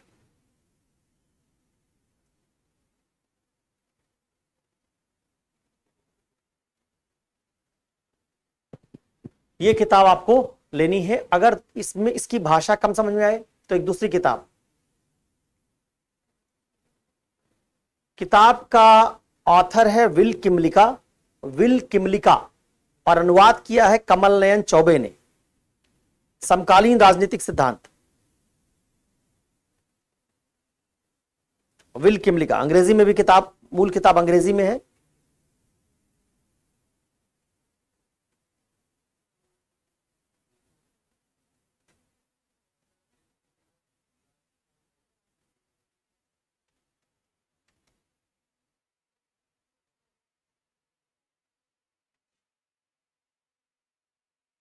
ठीक है,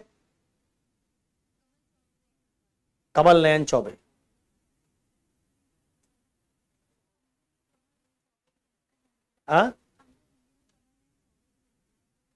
कमल नयन चौबे तो अनुवादक है, तुम तो लोगे विल किमलिका ही, उसकी अनुवाद कमल नयन चौबे ने किया है।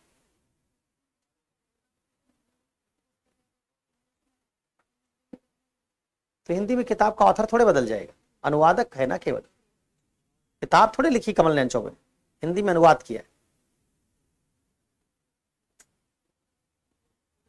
और अगर इससे भी नीचे जाना है तो फिर एक किताब है एच एन मिश्रा की, हृदय नारायण मिश्रा की, सामाजिक राजनीतिक दर्शन।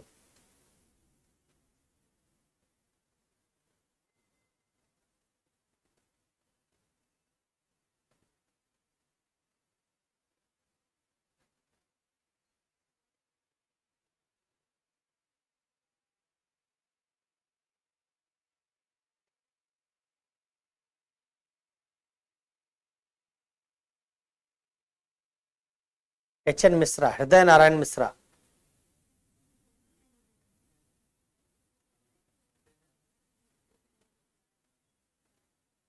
अगर तुमको लगे कि दो किताब रखनी है तो पढ़ना तो एक ही किताब, रख लो दो किताब, एक सरल वाली रख लो, एक कठिन वाली रख लो। और कई बार किताबों में जैसे राजीव भार्गव में बहुत डिबेट्स हैं, सारी पढ़ने की जरूरत नहीं है। कैसे करोगे पता क्या पढ़ना है? पढ़ने से पहले समानता अगर पढ़ रहे हो, इक्वालिटी, तो यूपीएससी के सवाल देख लोगे।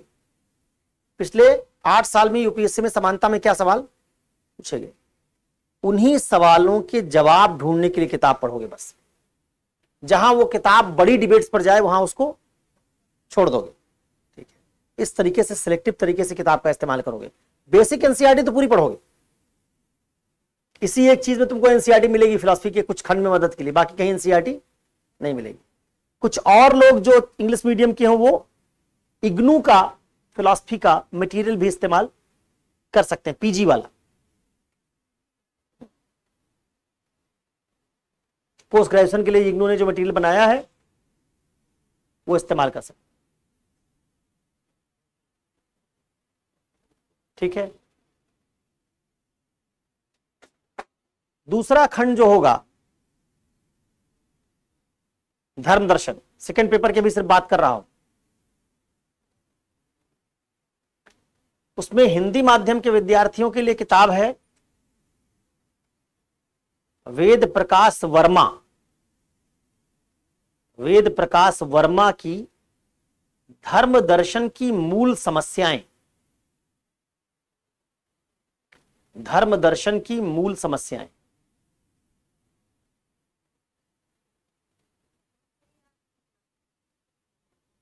अगर तुमको किताब ये सब नहीं मिलेंगी तो एक साथ बताना, किसी पब्लिशर को बोल दूंगा तो वो एक साथ भेजेगा। उस केस में हम लोग वो बात कर लेंगे, जो 15-20% डिस्काउंट वो देता होगा बता देंगे तुमको। और किताबें इलाहाबाद से, जनरली इलाहाबाद में सारी किताब मिल जाती, सस्ती मिलती हैं, दिल्ली सस्ती मिलती है, वहां से कह देंगे वो ट्रेन वेन पे रखवा देंगे, तो एक साथ 20 सेट 15 सेट जो किताबें होंगी वो आ जाएंगी। मैं आपको हर किताब का रेट, उसका जो प्रिंटेड रेट होता है वो भी, और डिस्काउंट कितना आपको मिल रहा हो बता दूंगा। वेद प्रकाश वर्मा की धर्म दर्शन की मूल समस्याएं, याकूब मसीह की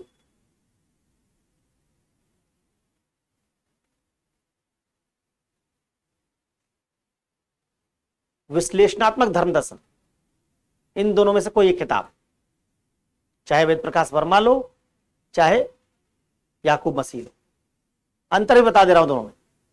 वेद प्रकाश वर्मा बहुत सरल, बहुत रोचक है, भाषा बहुत सरल है, आसान है, पढ़ने में मजा बहुत आता है, लेकिन लिखी चुकी ज्यादा गई, थोड़ी मोटी है, इतनी मोटी किताब है, 300-400 पेज की होगी, तो कई बार एग्जाम के लिहाज से ना उसमें रोचकता तो बहुत है, लेकिन जो रिगर है वो कई बार गायब हो जाता है। और याकूब मसीह की किताब की भाषा मुश्किल है, लेकिन यूपीएससी के लिए कई बार ज्यादा कारगर है, क्योंकि कम लिखी गई है, उन चीजों को भी लिखा गया जिनसे अक्सर सवाल पूछे जाते हैं। तो तुम दोनों में से देखो, तुम याकूब मसीह नहीं खरीदोगे तो भी हमारे लेक्चर सफिशिएंट होंगे। जो मैं लेक्चर दूंगा, मेरा काम पढ़ाना है तो पढ़ा दूंगा ही, तुमको वो बात भी पढ़ा दूंगा जो याकूब मसीह में भी नहीं लिखी, ठीक है, वो तो छोड़ो, तुम उसके चक्कर में मत पड़ो। लेकिन अगर तुमको याकूब मसीह समझ में आती तो याकूब मसीह लेना, अगर नहीं समझ में आती तो वेद प्रकाश वर्मा लेना। कैसे पता करोगे, ये भी एक चैलेंज है। जब किताब मैं मंगवाऊंगा तुमको मिल नहीं रही, मैं सारी किताबें यहां डिस्प्ले पर परसों से रखवा दूंगा, एक एक सेट। कभी भी आके उसको एक बार पलट ले मत जाना, पलट के एक बार देख लेना, ठीक है। और उनमें जो किताब तुमको ठीक लगे उसको पहले से सिलेक्ट कर लेना, चूज कर लेना, फिर उसी किताब का ऑर्डर करेंगे। इंग्लिश में याकूब मसीह रिलीजियस फिलॉसफी,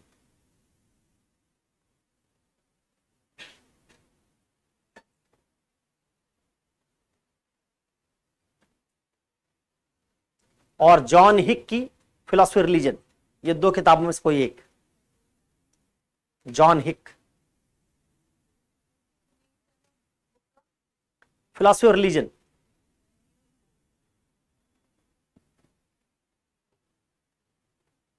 जॉन हिक का भी हिंदी अनुवाद आता है, लेकिन उसको मत लेना, घटिया अनुवाद।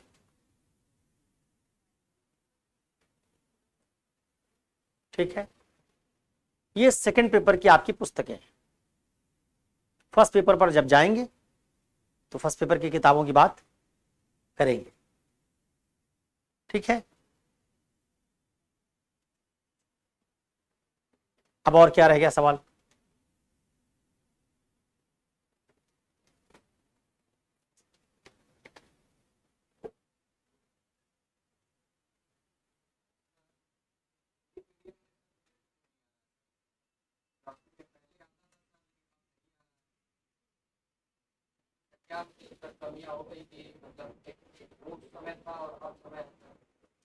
भक्ति संप्रदाय का नाम सुना है? भक्ति संप्रदाय,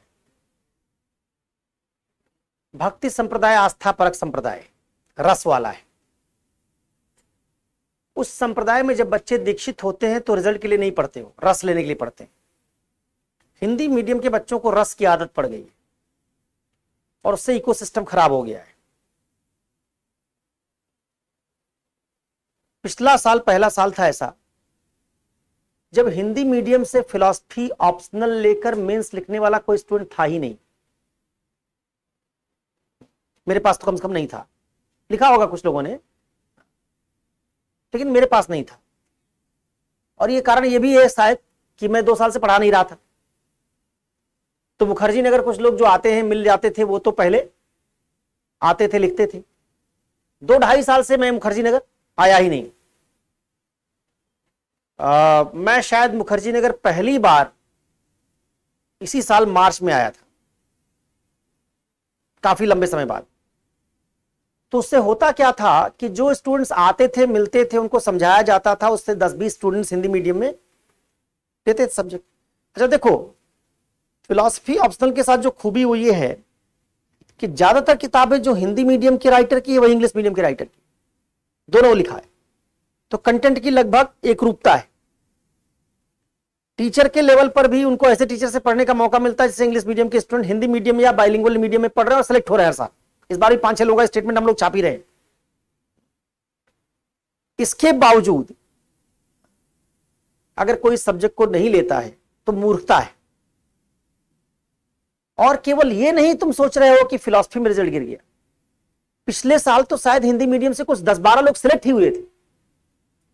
अब जब 10-12 लोग कुल सिलेक्ट ही होंगे तो उनमें 2 का सैंपल साइज अगर तुम बना भी लो कि 3 लोगों का हिंदी साहित्य था, 2 का इतिहास था, 2 का ज्योग्राफी था, या 1 का ज्योग्राफी था, 1 का कोई पब्लिक एडमिनिस्ट्रेशन ढूंढ लोगे, 10-12 का सैंपल साइज इतना छोटा है।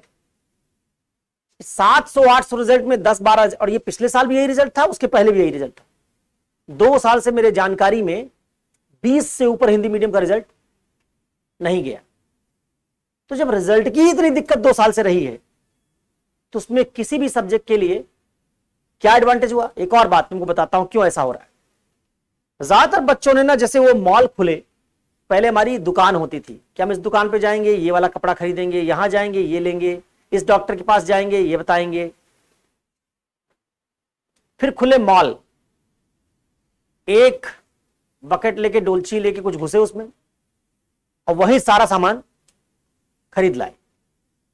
जैसे अमेजन करता है, क्या कर रहा है, उसने अपने ब्रांड्स जनरेट कर दिए, टी शर्ट का ब्रांड जनरेट कर दिया, ठीक है, पंखे का ब्रांड बना दिया, एसी का ब्रांड बना दिया और बेच रहा है धड़ल्ले से। जबकि एसी में अमेजन कभी भी एलजी, कैरियर ना, हिटैची, ओ जनरल, इन कंपनियों का मुकाबला नहीं कर सकता। ये कंपनियां 30-40 साल से एसी बना रही हैं, इनका एक्सपर्टीज है। लेकिन फिर भी पाओगे कि धड़ल्ले से लोग अमेजन पे जाते हैं, सोचते हैं अरे यार यहीं से खरीद लो, सस्ता मिल रहा खरीद लो। तो जब हिंदी मीडियम का बच्चा जाता है किसी जीएस की कोचिंग में और उससे कहा जाता है कि यहीं एक छत के नीचे सब पढ़ लो, आए हो कहीं बाहर मत जाओ, बेवकूफ बच्चा है, उसको समझ में नहीं आता कि एक्सपर्टीज अलग अलग होती है।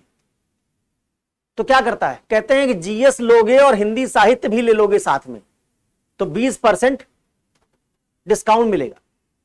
और वो 13 में से 2 लोग जो सिलेक्ट हुए होते हैं उनका फोटो दिखा देते हैं। जो 800 बच्चे हिंदी मीडियम से मेंस लिख रहे हैं उनमें 650-700 हिंदी साहित्य से लिख रहे हैं। उनको ये नहीं बताते कि 700 लोग लिखे तब 2 लोग सिलेक्ट हुए हैं। उनको कहते हैं 2 फोटो है। तो 20% डिस्काउंट का लालच, वहां तक पहुंचा उसको दूसरे टीचर के बारे में भी पता ही नहीं। वो 2 साल 3 साल मुखर्जी नगर रहने के बाद ऑप्शनल चूज करता तब उसको पता चल जाता। वो तो जब आया है उसने जीएस भी लिया, सब ले लिया उसने, और एक बार ले लिया तो वो हम जैसे टीचर्स तक पहुंच ही नहीं पाता है। इस कारण से रिजल्ट गिर रहा है। अगर 800 बच्चे मुझे पढ़ाने के लिए फिलॉसफी मिलेंगे तो क्रांति कर दूंगा ना। 3000 बच्चे मुझे बताया गया हिंदी साहित्य पढ़ रहे हैं साल में। 3000 बच्चे मुझे दे दोगे तो इंग्लिश मीडियम के 1/4 रिजल्ट में बना दूंगा। क्योंकि कुछ नहीं करना है, आपको पढ़ने लिखने की आदत डालनी है, आपका टेम्परामेंट बदलना है। ये जो आराम तलब हो गए आप उसको खत्म करवा देना है। आराम तलबी से यूपीएससी में कुछ नहीं होता, रस से कुछ नहीं होता। तो ये कारण इसका नहीं कि फिलॉसफी फेल कर रहा है, ये कारण इसका है कि जो फिलॉसफी तक बच्चे को, नए बच्चे को पहुंचना चाहिए, पहुंच नहीं पाता है। तुम भी यहां तक पहुंचे, तुमको किसी ने रेफरेंस दिया होगा, तुम हमारे प्रचार से थोड़े पहुंचे हो यहां तक। तुमको किसी ने बताया होगा कि अमित कुमार सिंह अच्छे टीचर, चले जाओ। यहां जितने लोग बैठे हैं ये कोई भी प्रचार देख के नहीं आए। तो जब झारखंड से, पलामू से, झुमरी तलिया से कोई चलेगा और वहीं गांव में दृष्टि मैगजीन पढ़ के निकला है, उसका वीडियो देख के निकला है, तो वहीं से मन बना के निकला है कि दृष्टि जाएंगे। उसके दिमाग में यहां कुछ, 5 साल बाद जब फेल हो जाएगा तब हमारे पास आता है। इसका क्लासिक एग्जांपल देखो, सिहाग सेलेक्ट हुआ ना, हिंदी साहित्य उसने दृष्टि से पढ़ा।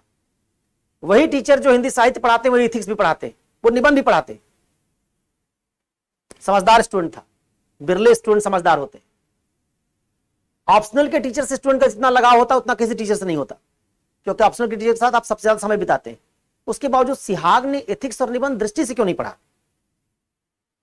उसका एक भी जगह कहीं स्टेटमेंट अब तक नहीं पाओगे जहां उसने एथिक्स और निबंध के लिए दृष्टि को क्रेडिट किया। उसका एकमात्र वीडियो जो हम लोगों के पास है उसमें 2019-20 में साफ साफ बोलता दिखाई दे रहा कि मैंने 20-22 क्लास यहां एथिक्स की थी, उसी से मैंने तैयार किया। निबंध की 10-12 क्लास की थी। ये समझदार बच्चे और उनका रिजल्ट आ जाता है। और ये तो ना, अगर हम लोग 3 साल से उसका वीडियो लगातार चला नहीं रहे होते तो शायद अगर इसी साल वो सेलेक्ट हुआ होता तो इथिक्स में भी लिखवा ही लेते स्टेटमेंट उसका, इथिक्स भी हमारे यहां से पढ़ा था। तो एक स्टूडेंट जो समझदार था, एक टीचर जो बहुत बड़ा मास लीड टीचर है, वो समझता है कि हमको इथिक्स पढ़ना है तो यहां नहीं पढ़ना है। ये समझ कम बच्चों में, ये आत्मविश्वास कम बच्चों में, यही दिक्कत है। बच्चे समझते हैं कि भीड़ से, उसमें क्या होता है, जब भीड़ में बहुत बैठते ना, अगर यही क्लास पूरी भरी हो तुम और आत्मविश्वास से भरे होगे, लगेगा हाँ टीचर तो है बड़ा, कोई भर गया क्लास पूरा। तो जरा सोचो जो 400-500 की क्लास में क्या माहौल बनता होगा। उस माहौल में नया बच्चा खोया हुआ है, इसी कारण से वो क्रिटिकल इंक्वायरी से भागता है, उसकी मुश्किल पढ़ने की क्षमता खत्म हो गई है, उसको सही बात सुनने की क्षमता खत्म हो गई, इसलिए फिलॉसफी में रिजल्ट नहीं आ रहा। अगर 2 साल पहले तक फिलॉसफी में रिजल्ट था, 2 साल पहले तक था, हमारे यहां से ही है, हिंदी मीडियम में है, ढेर सारे रिजल्ट है। 2 साल ही मैंने नहीं पढ़ाया है ऑफलाइन में, और जब 2 साल ये कोचिंग बंद हो गई तो जो 2 4 10 लोग आते भी थे, मैं हूं ही नहीं मुखर्जी नगर में, तो मिलने जुलने का स्कोप, फिर रहूंगा 1 साल, फिर रिजल्ट आ जाएगा। मेरा मुखर्जी नगर में रहना जरूरी है। उससे जो लोग आते हैं मुझ तक, वो समझ जाते हैं, बात समझाने पे समझ जाते हैं। 10-20 लोग समझ जाते हैं, और 10-20 लोगों से 2-3 रिजल्ट आ जाता, तो कम से कम ये दिखाने के लिए होता है कि भैया देखो, वो 3000 पढ़ा के 2 रिजल्ट दे पाए और हम 20 पढ़ा के 2 रिजल्ट दे रहे। तुलना करो, यही कहते भी थे हम लोग। हमारा 2019 तक का कोई पर्चा देखोगे, उसमें हमेशा यही कहा गया है, ये मत देखो रिजल्ट कितना है, ये देखो कितने बच्चों में वो रिजल्ट आया है, स्ट्राइक रेट देखो। कोई भी जो कोचिंग होती है, इसके पास फीडर ज्यादा होता है ना, बच्चे ज्यादा पहुंच रहे होते, टैलेंटेड बच्चे भी वहीं ज्यादा आते हैं, अच्छे बच्चे, खराब भी वहीं ज्यादा जा रहे हैं, तो अच्छे भी वहीं ज्यादा जा रहे हैं। तो हम लोग उस पूल से कटे हुए हैं जहां अच्छे स्टूडेंट्स हैं। 2013-14 तक जो लोग हैं, जैसे गुजरात के यहां लोग आते हैं बहुत सारे, वो एक स्टूडेंट है मिहिर पटेल, उतना इंटरव्यू दे दिया उसने, उसका नाम सुन सुन लोग आने लगे। मिहिर पटेल भी मुझसे ही पढ़ा था और उस कोचिंग से भी पढ़ा था। उसने नाम तो नहीं लिया उस कोचिंग का उतनी जगह जितनी जगह मेरा नाम लिया, और उस बैच में पढ़ा था जिस बैच में मैंने और उस कोचिंग के टीचर ने, दोनों ने साथ में फिलॉसफी पढ़ाया था, साथ में पढ़ाया था। हाँ, अच्छा, इस्तीफा से आया नहीं, मिहिर पहले यहां था, फिर मुखर्जी नगर में क्लास करने के बाद फिर वो जब सिलेबस चेंज हुआ, तो उसने मुझे बुलाया कि स्पीपा में सर यहाँ बैच चल रहा है, पढ़ाने आइए। तो मैं एथिक्स पढ़ाने के लिए वहाँ गया, और स्पीपा में मेरी जो क्लास चली थी मुझे अभी भी याद है, वहाँ किसी से पूछोगे बताएंगे लोग, सुबह 10 बजे शुरू हुई थी, रात में 1:30 बजे खत्म हुई थी पहली क्लास। वो स्पीपा का रिकॉर्ड था। 12-14 घंटे मैराथन क्लास थी। और फिलॉसफी में तुमको बताऊं, 2018 तक मैंने यहाँ क्लास ऐसी ली है, शाम में 2:30 बजे शुरू की है और अगले दिन सुबह 6 बजे खत्म हुई है। 3 क्लास रिगरस लेता था ऐसी, सब सिलेबस जब खत्म हो जाता था तब, पूरे ओवरव्यू के लिए। और बहुत सारे लोग सो जाते थे, लेकिन पहले दिन के बाद उनको मजा भी बहुत आता था, क्योंकि ना उनको 15 घंटे जब बैठते थे, कई बार होता है चीजें ना आपको हिलाना होता है। मैं ये दिखाता था कि देखो मैं 15 घंटे बोल सकता, अब तो मेरे लंग्स उतने मजबूत नहीं रहे, 2 बार कोरोना हो गया, नहीं तो मैं 15 घंटे की मैंने कितनी क्लास ली। हर साल 10-10 क्लास लेता था, लगातार नॉन स्टॉप 14-15 घंटे बोलता था, और पूरा एक खंड फिलॉसफी का खत्म। शुरू करता था प्लेटो से, तो फिर सीधे स्ट्रॉसन पे ले जाकर खत्म करता था कि यहां से हमने यात्रा शुरू की थी, प्लेटो में हमने ये पढ़ा था, उसमें ये एरिया है जिसमें कॉन्सेप्ट है, प्लेटो को यूज करोगे अब तुम कहां, स्ट्रॉसन से कैसे करोगे, वो लिंकेजेस बनाता था, आता था रिजल्ट। तो रिजल्ट में बहुत एफर्ट लगता है, उसके पीछे मेहनत होती है कड़ी। मैं ये ऑनेस्टली कह रहा हूं कि मैं उतनी मेहनत ना कर पाऊंगा ना कर सकता हूं, दोनों कारण है। हम लोग भी अब उतने ईमानदार नहीं रह गए, पढ़ाते पढ़ाते धीरे धीरे लगने लगा कि इनके ऊपर इतनी मेहनत कर रहे हैं, हिंदी मीडियम के बच्चों के ऊपर, नहीं समझ पा रहे हैं क्यों हम जिंदगी खराब कर दें। इनसे 20% भी मेहनत करते हैं तो 10 रिजल्ट इंग्लिश मीडियम से आ जाता है। 20 दिन भी ORN जाऊंगा, 20 दिन में ही सब कुछ पढ़ा लिखा के, जो लोग पढ़े हो पहले ऑनलाइन पढ़ लिया, उन लोगों ने क्लास वास देख लिया, 15-20 दिन उनके साथ मेहनत करूंगा, वो नंबर ले आ देंगे। तो रिकॉग्निशन भी तो चाहिए टीचर के तौर पे, इसलिए हम लोग भी थोड़ी बेईमानी हिंदी मीडियम के साथ करते हैं, अब करने लगे। इसका कारण यही है कि आप का एक बड़ा लॉट है जो इस गलती से निकलने के लिए तैयार नहीं है कि जिस मेथड से वो तैयारी कर रहे हैं वो मेथड ठीक। जो बच्चे यहां बैठे इसमें कुछ बच्चे हैं जो सरकारी स्कीम वाले बच्चे हैं। जिस दिन मैं पहले दिन आया था मैंने इनसे पूछा कि तुमको कौन सा टीचर अच्छा लगता है। एक टीचर का इन्होंने नाम बताया, हमारे ये सब टीचर है, हमको उसमें कोई, मैंने 20 मिनट की बातचीत में इनको ये बताया कि तुम जिस टीचर को अच्छा मान रहे हो जरूरी नहीं कि अच्छा हो, तुमको अच्छा लग रहा होगा। और मैंने इतिहास का एक सवाल पूछा था इनसे, एक ज्योग्राफी का पूछा था कि इतिहास का, उस वाले क्लासरूम में ऊपर की बात हुई और ये नहीं बता पाए। मैंने पूछा ज्योग्राफी पढ़ लिया? इनका हाँ। मैंने कहा जब पढ़ लिया सवाल नहीं कर पा रहे हो, क्या पढ़ लिया था? रोचक होना और अच्छा होना, टेस्टी होना और हेल्दी होना, अच्छा लगना और अच्छा होना, ये बातें बिल्कुल अलग है। 90% जो चीजें हमको अच्छी लगती हैं वो अच्छी होती नहीं। भोजपुरी गाना हमको बहुत अच्छा लगता है लेकिन वल्गर है, अश्लील है, पैट्रियार्कल है, स्त्रियों के साथ प्रति विभेदकारी है, इसलिए अच्छा लगता है क्योंकि उसमें जो सेक्सुअलिटी है वो मेल्स को अपील करती है, इसलिए सुनते हैं उसको। वो हर ड्राइवर उसको गाने बिहार में बजा रहा है, इसलिए नहीं बजा रहा है कि उसमें म्यूजिक के बहुत सटल और बहुत शास्त्रीय विधा को इस्तेमाल किया गया, इसको सीखने में सालों लगते हैं। इसलिए उसको सुन रहा है कि उसकी फैंटेसी विमेन बॉडी की है और उसी विमेन बॉडी की फैंटेसी को गाने में उसके सामने उतारा जा रहा है। तो वो क्या है? फ्रस्ट्रेटेड, डिप्राइव्ड आदमी है, उसको वो चीज सुनने का मन है, तो उसकी डिजायर को फुलफिल कर रहे हो। बाजार में जितना खाना यहां ठेला लगा है, यहां से वहां जो बेच रहे हैं, जिन पर भीड़ है, हेल्दी खाना नहीं बेच रहे। और तुम हेल्दियंस नाम से या कोई हेल्दी फूड नाम से खोल दो यहां, स्प्राउट बेचो, 5,000 का बिजनेस नहीं कर पाओगे, खाएगा कोई नहीं। ये दुनिया में है। तुम बहुत बढ़िया गाना, मैंने कई बार नाम लिया है, किसी कर्नाटक शैली के बड़े गायक से गाना कोई गवा दो, कोई राग गवा दो, 20,000 लोगों से ज्यादा उसको यूट्यूब पे नहीं देखेंगे। जितनी चीज क्लासिकल और मुश्किल होती जाएगी उतना हमारे टेस्ट से दूर होती जाएगी, और जितना टेस्ट से दूर होती जाएगी उतना वहां मास। तो ये तो हिंदी मीडियम के बच्चों को समझना है कि जहां मास, इसका मतलब वो बात टेस्ट के लिहाज से डिजाइन की गई, उस बात में कोई दम। यूपीएससी में अगर भीड़ सिलेक्ट हो रही होती, सेना की भर्ती होती है, तब मास होना चाहिए था। 10 लाख लोग फॉर्म भरते हैं, 700 लोग सिलेक्ट होते हैं, इसका मतलब ये मास का एग्जाम नहीं। और कोचिंग कौन सी चूज कर रहे हो? मास वाली। यहां जरूरत पर्सनलाइज्ड गाइडेंस की है। अब कोचिंग चूज कर रहे हो 500 लोग, जिसमें स्टूडेंट को टीचर देख भी नहीं पाता कहां कौन बैठा है, आई कांटेक्ट भी नहीं हो पाता, सवाल ही नहीं उठा रहे हो। तो ये बातें हैं ना जिसको सोचना स्टूडेंट्स को है। इसलिए रिजल्ट किसी सब्जेक्ट का क्यों नहीं आ रहा है, इससे ज्यादा जरूरी है कि जिन सब्जेक्ट्स में भीड़ है, जहां 7,000 बच्चे पढ़ रहे हैं, वो 7,000 बच्चे पढ़ाने वाली कोचिंग भी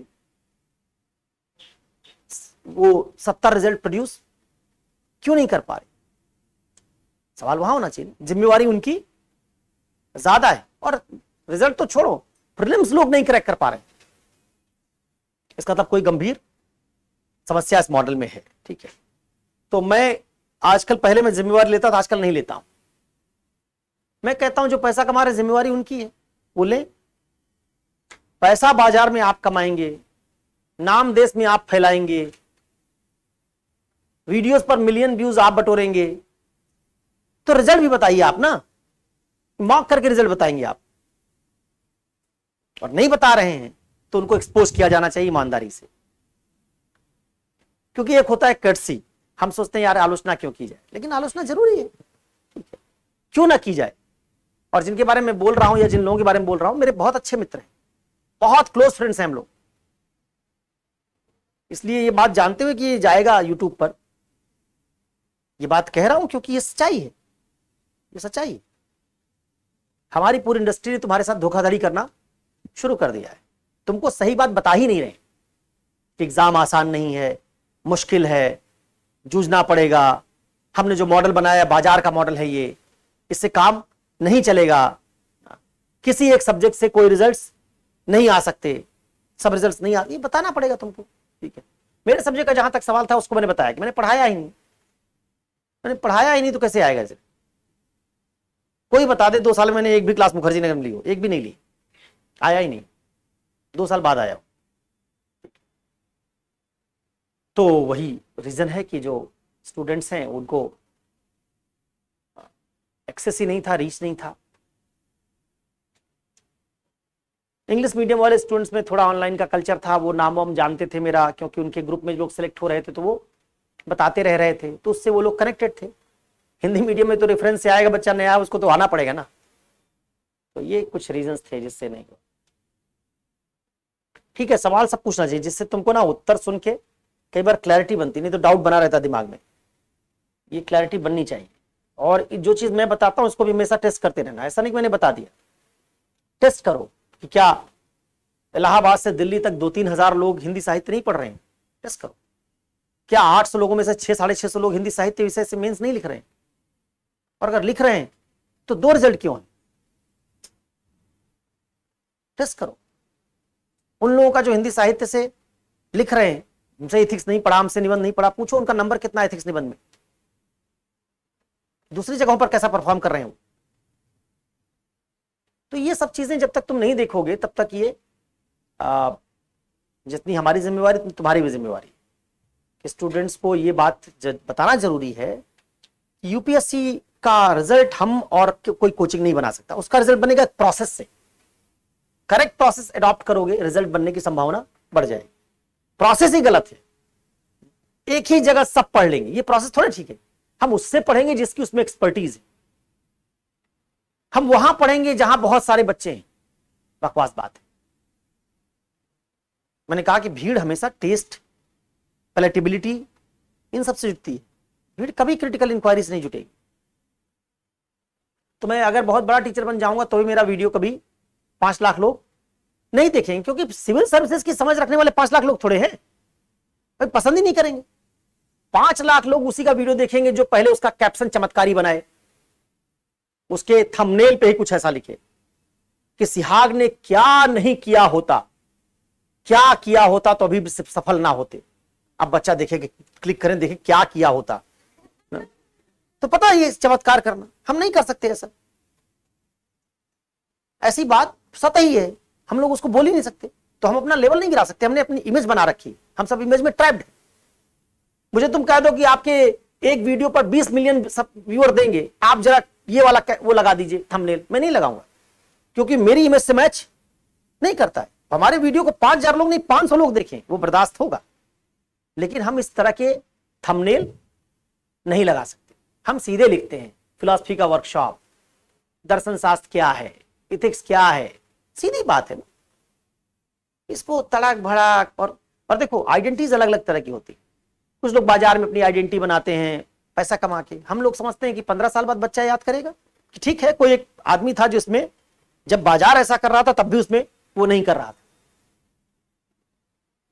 तो करेंगे ऐसा। ये है फिलॉसफी के पीछे की स्टोरी। और सब्जेक्ट सारे अच्छे हैं। कुछ सब्जेक्ट इसलिए नहीं अच्छे हिंदी मीडियम में क्योंकि उनके मटेरियल में और इंग्लिश मीडियम के मटेरियल में बहुत फर्क है। दूसरा इसलिए भी शायद अच्छे नहीं कि उनमें डायनेमिज्म बहुत है और उतना डायनेमिज्म हिंदी मीडियम का स्टूडेंट नहीं कर पाता। पब्लिक एडमिनिस्ट्रेशन बहुत अच्छा सब्जेक्ट है, डायनेमिक सब्जेक्ट है, उसमें कुछ कुछ चेंजेस होते रहते, उतने चेंजेस आप ले नहीं आ पाते। उतना जर्नल नहीं पढ़ते आप, IIPA जर्नल निकालता है, रोज अपडेशन हो रहा है, उसमें नहीं करते आप। सोशियोलॉजी में केस स्टडीज हैं बहुत सारी, वो केस स्टडीज आप नहीं ले आएंगे, आप घिसी पिटी वही लिखेंगे जो हर जगह है, तो फिर तो वो तो सबने पढ़ रखी है। इस कारण कुछ विषय हिंदी मीडियम में अच्छे नहीं बन पाते क्योंकि उनका नेचर ऐसा है जो हिंदी मीडियम के स्टूडेंट उतना काम करेंगे नहीं और मटेरियल हिंदी में उपलब्ध नहीं। बाकी इतिहास, भूगोल, दर्शन, साहित्य सब अच्छा है। और कोई सवाल?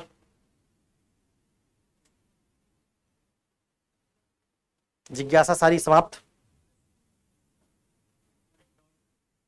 अभी भी है? अच्छा बताओ। हाँ,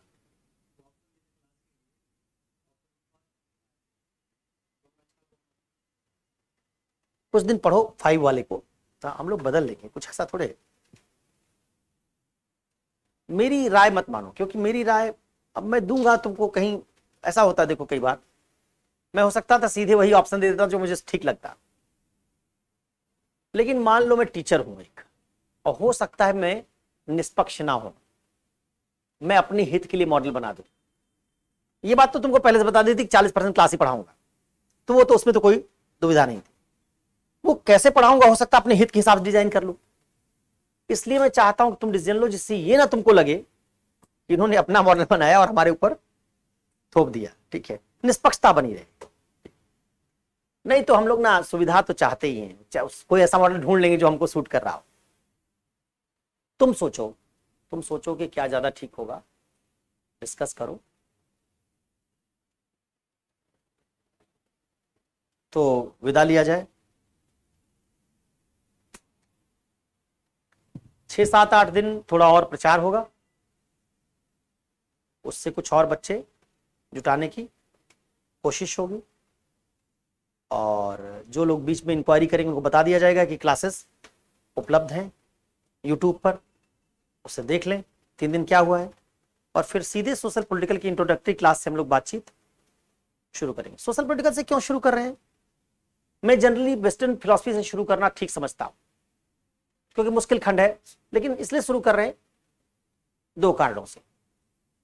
एक तो थोड़ा फिलॉसफी का टेस्ट बन जाएगा तुम्हारा सोशल पॉलिटिकल से, तो मुश्किल चीजें की आदत पड़ चुकी होगी, धीरे धीरे मुश्किल की तरफ जा रहे हैं। दूसरा, वेस्टर्न से अगर शुरू कर लिया तो बीच में कोई नहीं जुड़ सकता, लिंक है एकदम। लेकिन सोशल पॉलिटिकल में अगर तुम्हारा न्याय छूट गया तो भी समानता पढ़ सकते हो, तो भी लोकतंत्र पढ़ सकते हो, तो उसमें लोग जुड़ सकते हैं। और तीसरा एक रीजन और हो सकता है, वो ये है कि चूंकि सोशल पॉलिटिकल का कई यूज है, बहुत यूसेज है इसका, निबंध में भी, एथिक्स में भी। तो अगर हम लोग एथिक्स वगैरह शुरू करेंगे, उससे पहले सोशल पॉलिटिकल हो चुका होगा, तो बहुत सारे आर्गुमेंट्स तुम सीख चुके होगे जो एथिक्स में ऑलरेडी तुमको इस्तेमाल करने होंगे। फिलॉसफी के सोशल पॉलिटिकल और एथिक्स में कोई अंतर नहीं, बहुत सारे उसके आर्गुमेंट सोशल पॉलिटिकल के एथिक्स में वैसे के वैसे इस्तेमाल हो, खासतौर प्रॉब्लम्स वाले, जहां जेंडर प्रॉब्लम है, इकोलॉजी की प्रॉब्लम है, कास्ट का मामला है, वो सब डिस्कोर्स एथिक्स में भी है और फिलॉसफी में भी, तो वो तुम सीख चुके हो। इस कारण से एथिक्स के फायदे को ध्यान में रखते हुए, बीच में और लोग जुड़ पाए इसकी बात को ध्यान में रखते हुए, और ग्रेजुअल तुमको डिफिकल्टी लेवल की तरफ ले चलें, इस बात को ध्यान रखते हुए हम लोगों ने ये मॉडल चूज किया। सोशल पॉलिटिकल के बाद रिलीजन नहीं पढ़ाएंगे, उसके बाद वेस्टर्न ले लेंगे, एक खंड सेकेंड पेपर का खत्म करेंगे, एक खंड फर्स्ट पेपर, तब फिर उसके बाद रिलीजन और अंत में इंडियन, इस तरह से करेंगे। ठीक है, क्लियर सब? मिलते हैं फिर।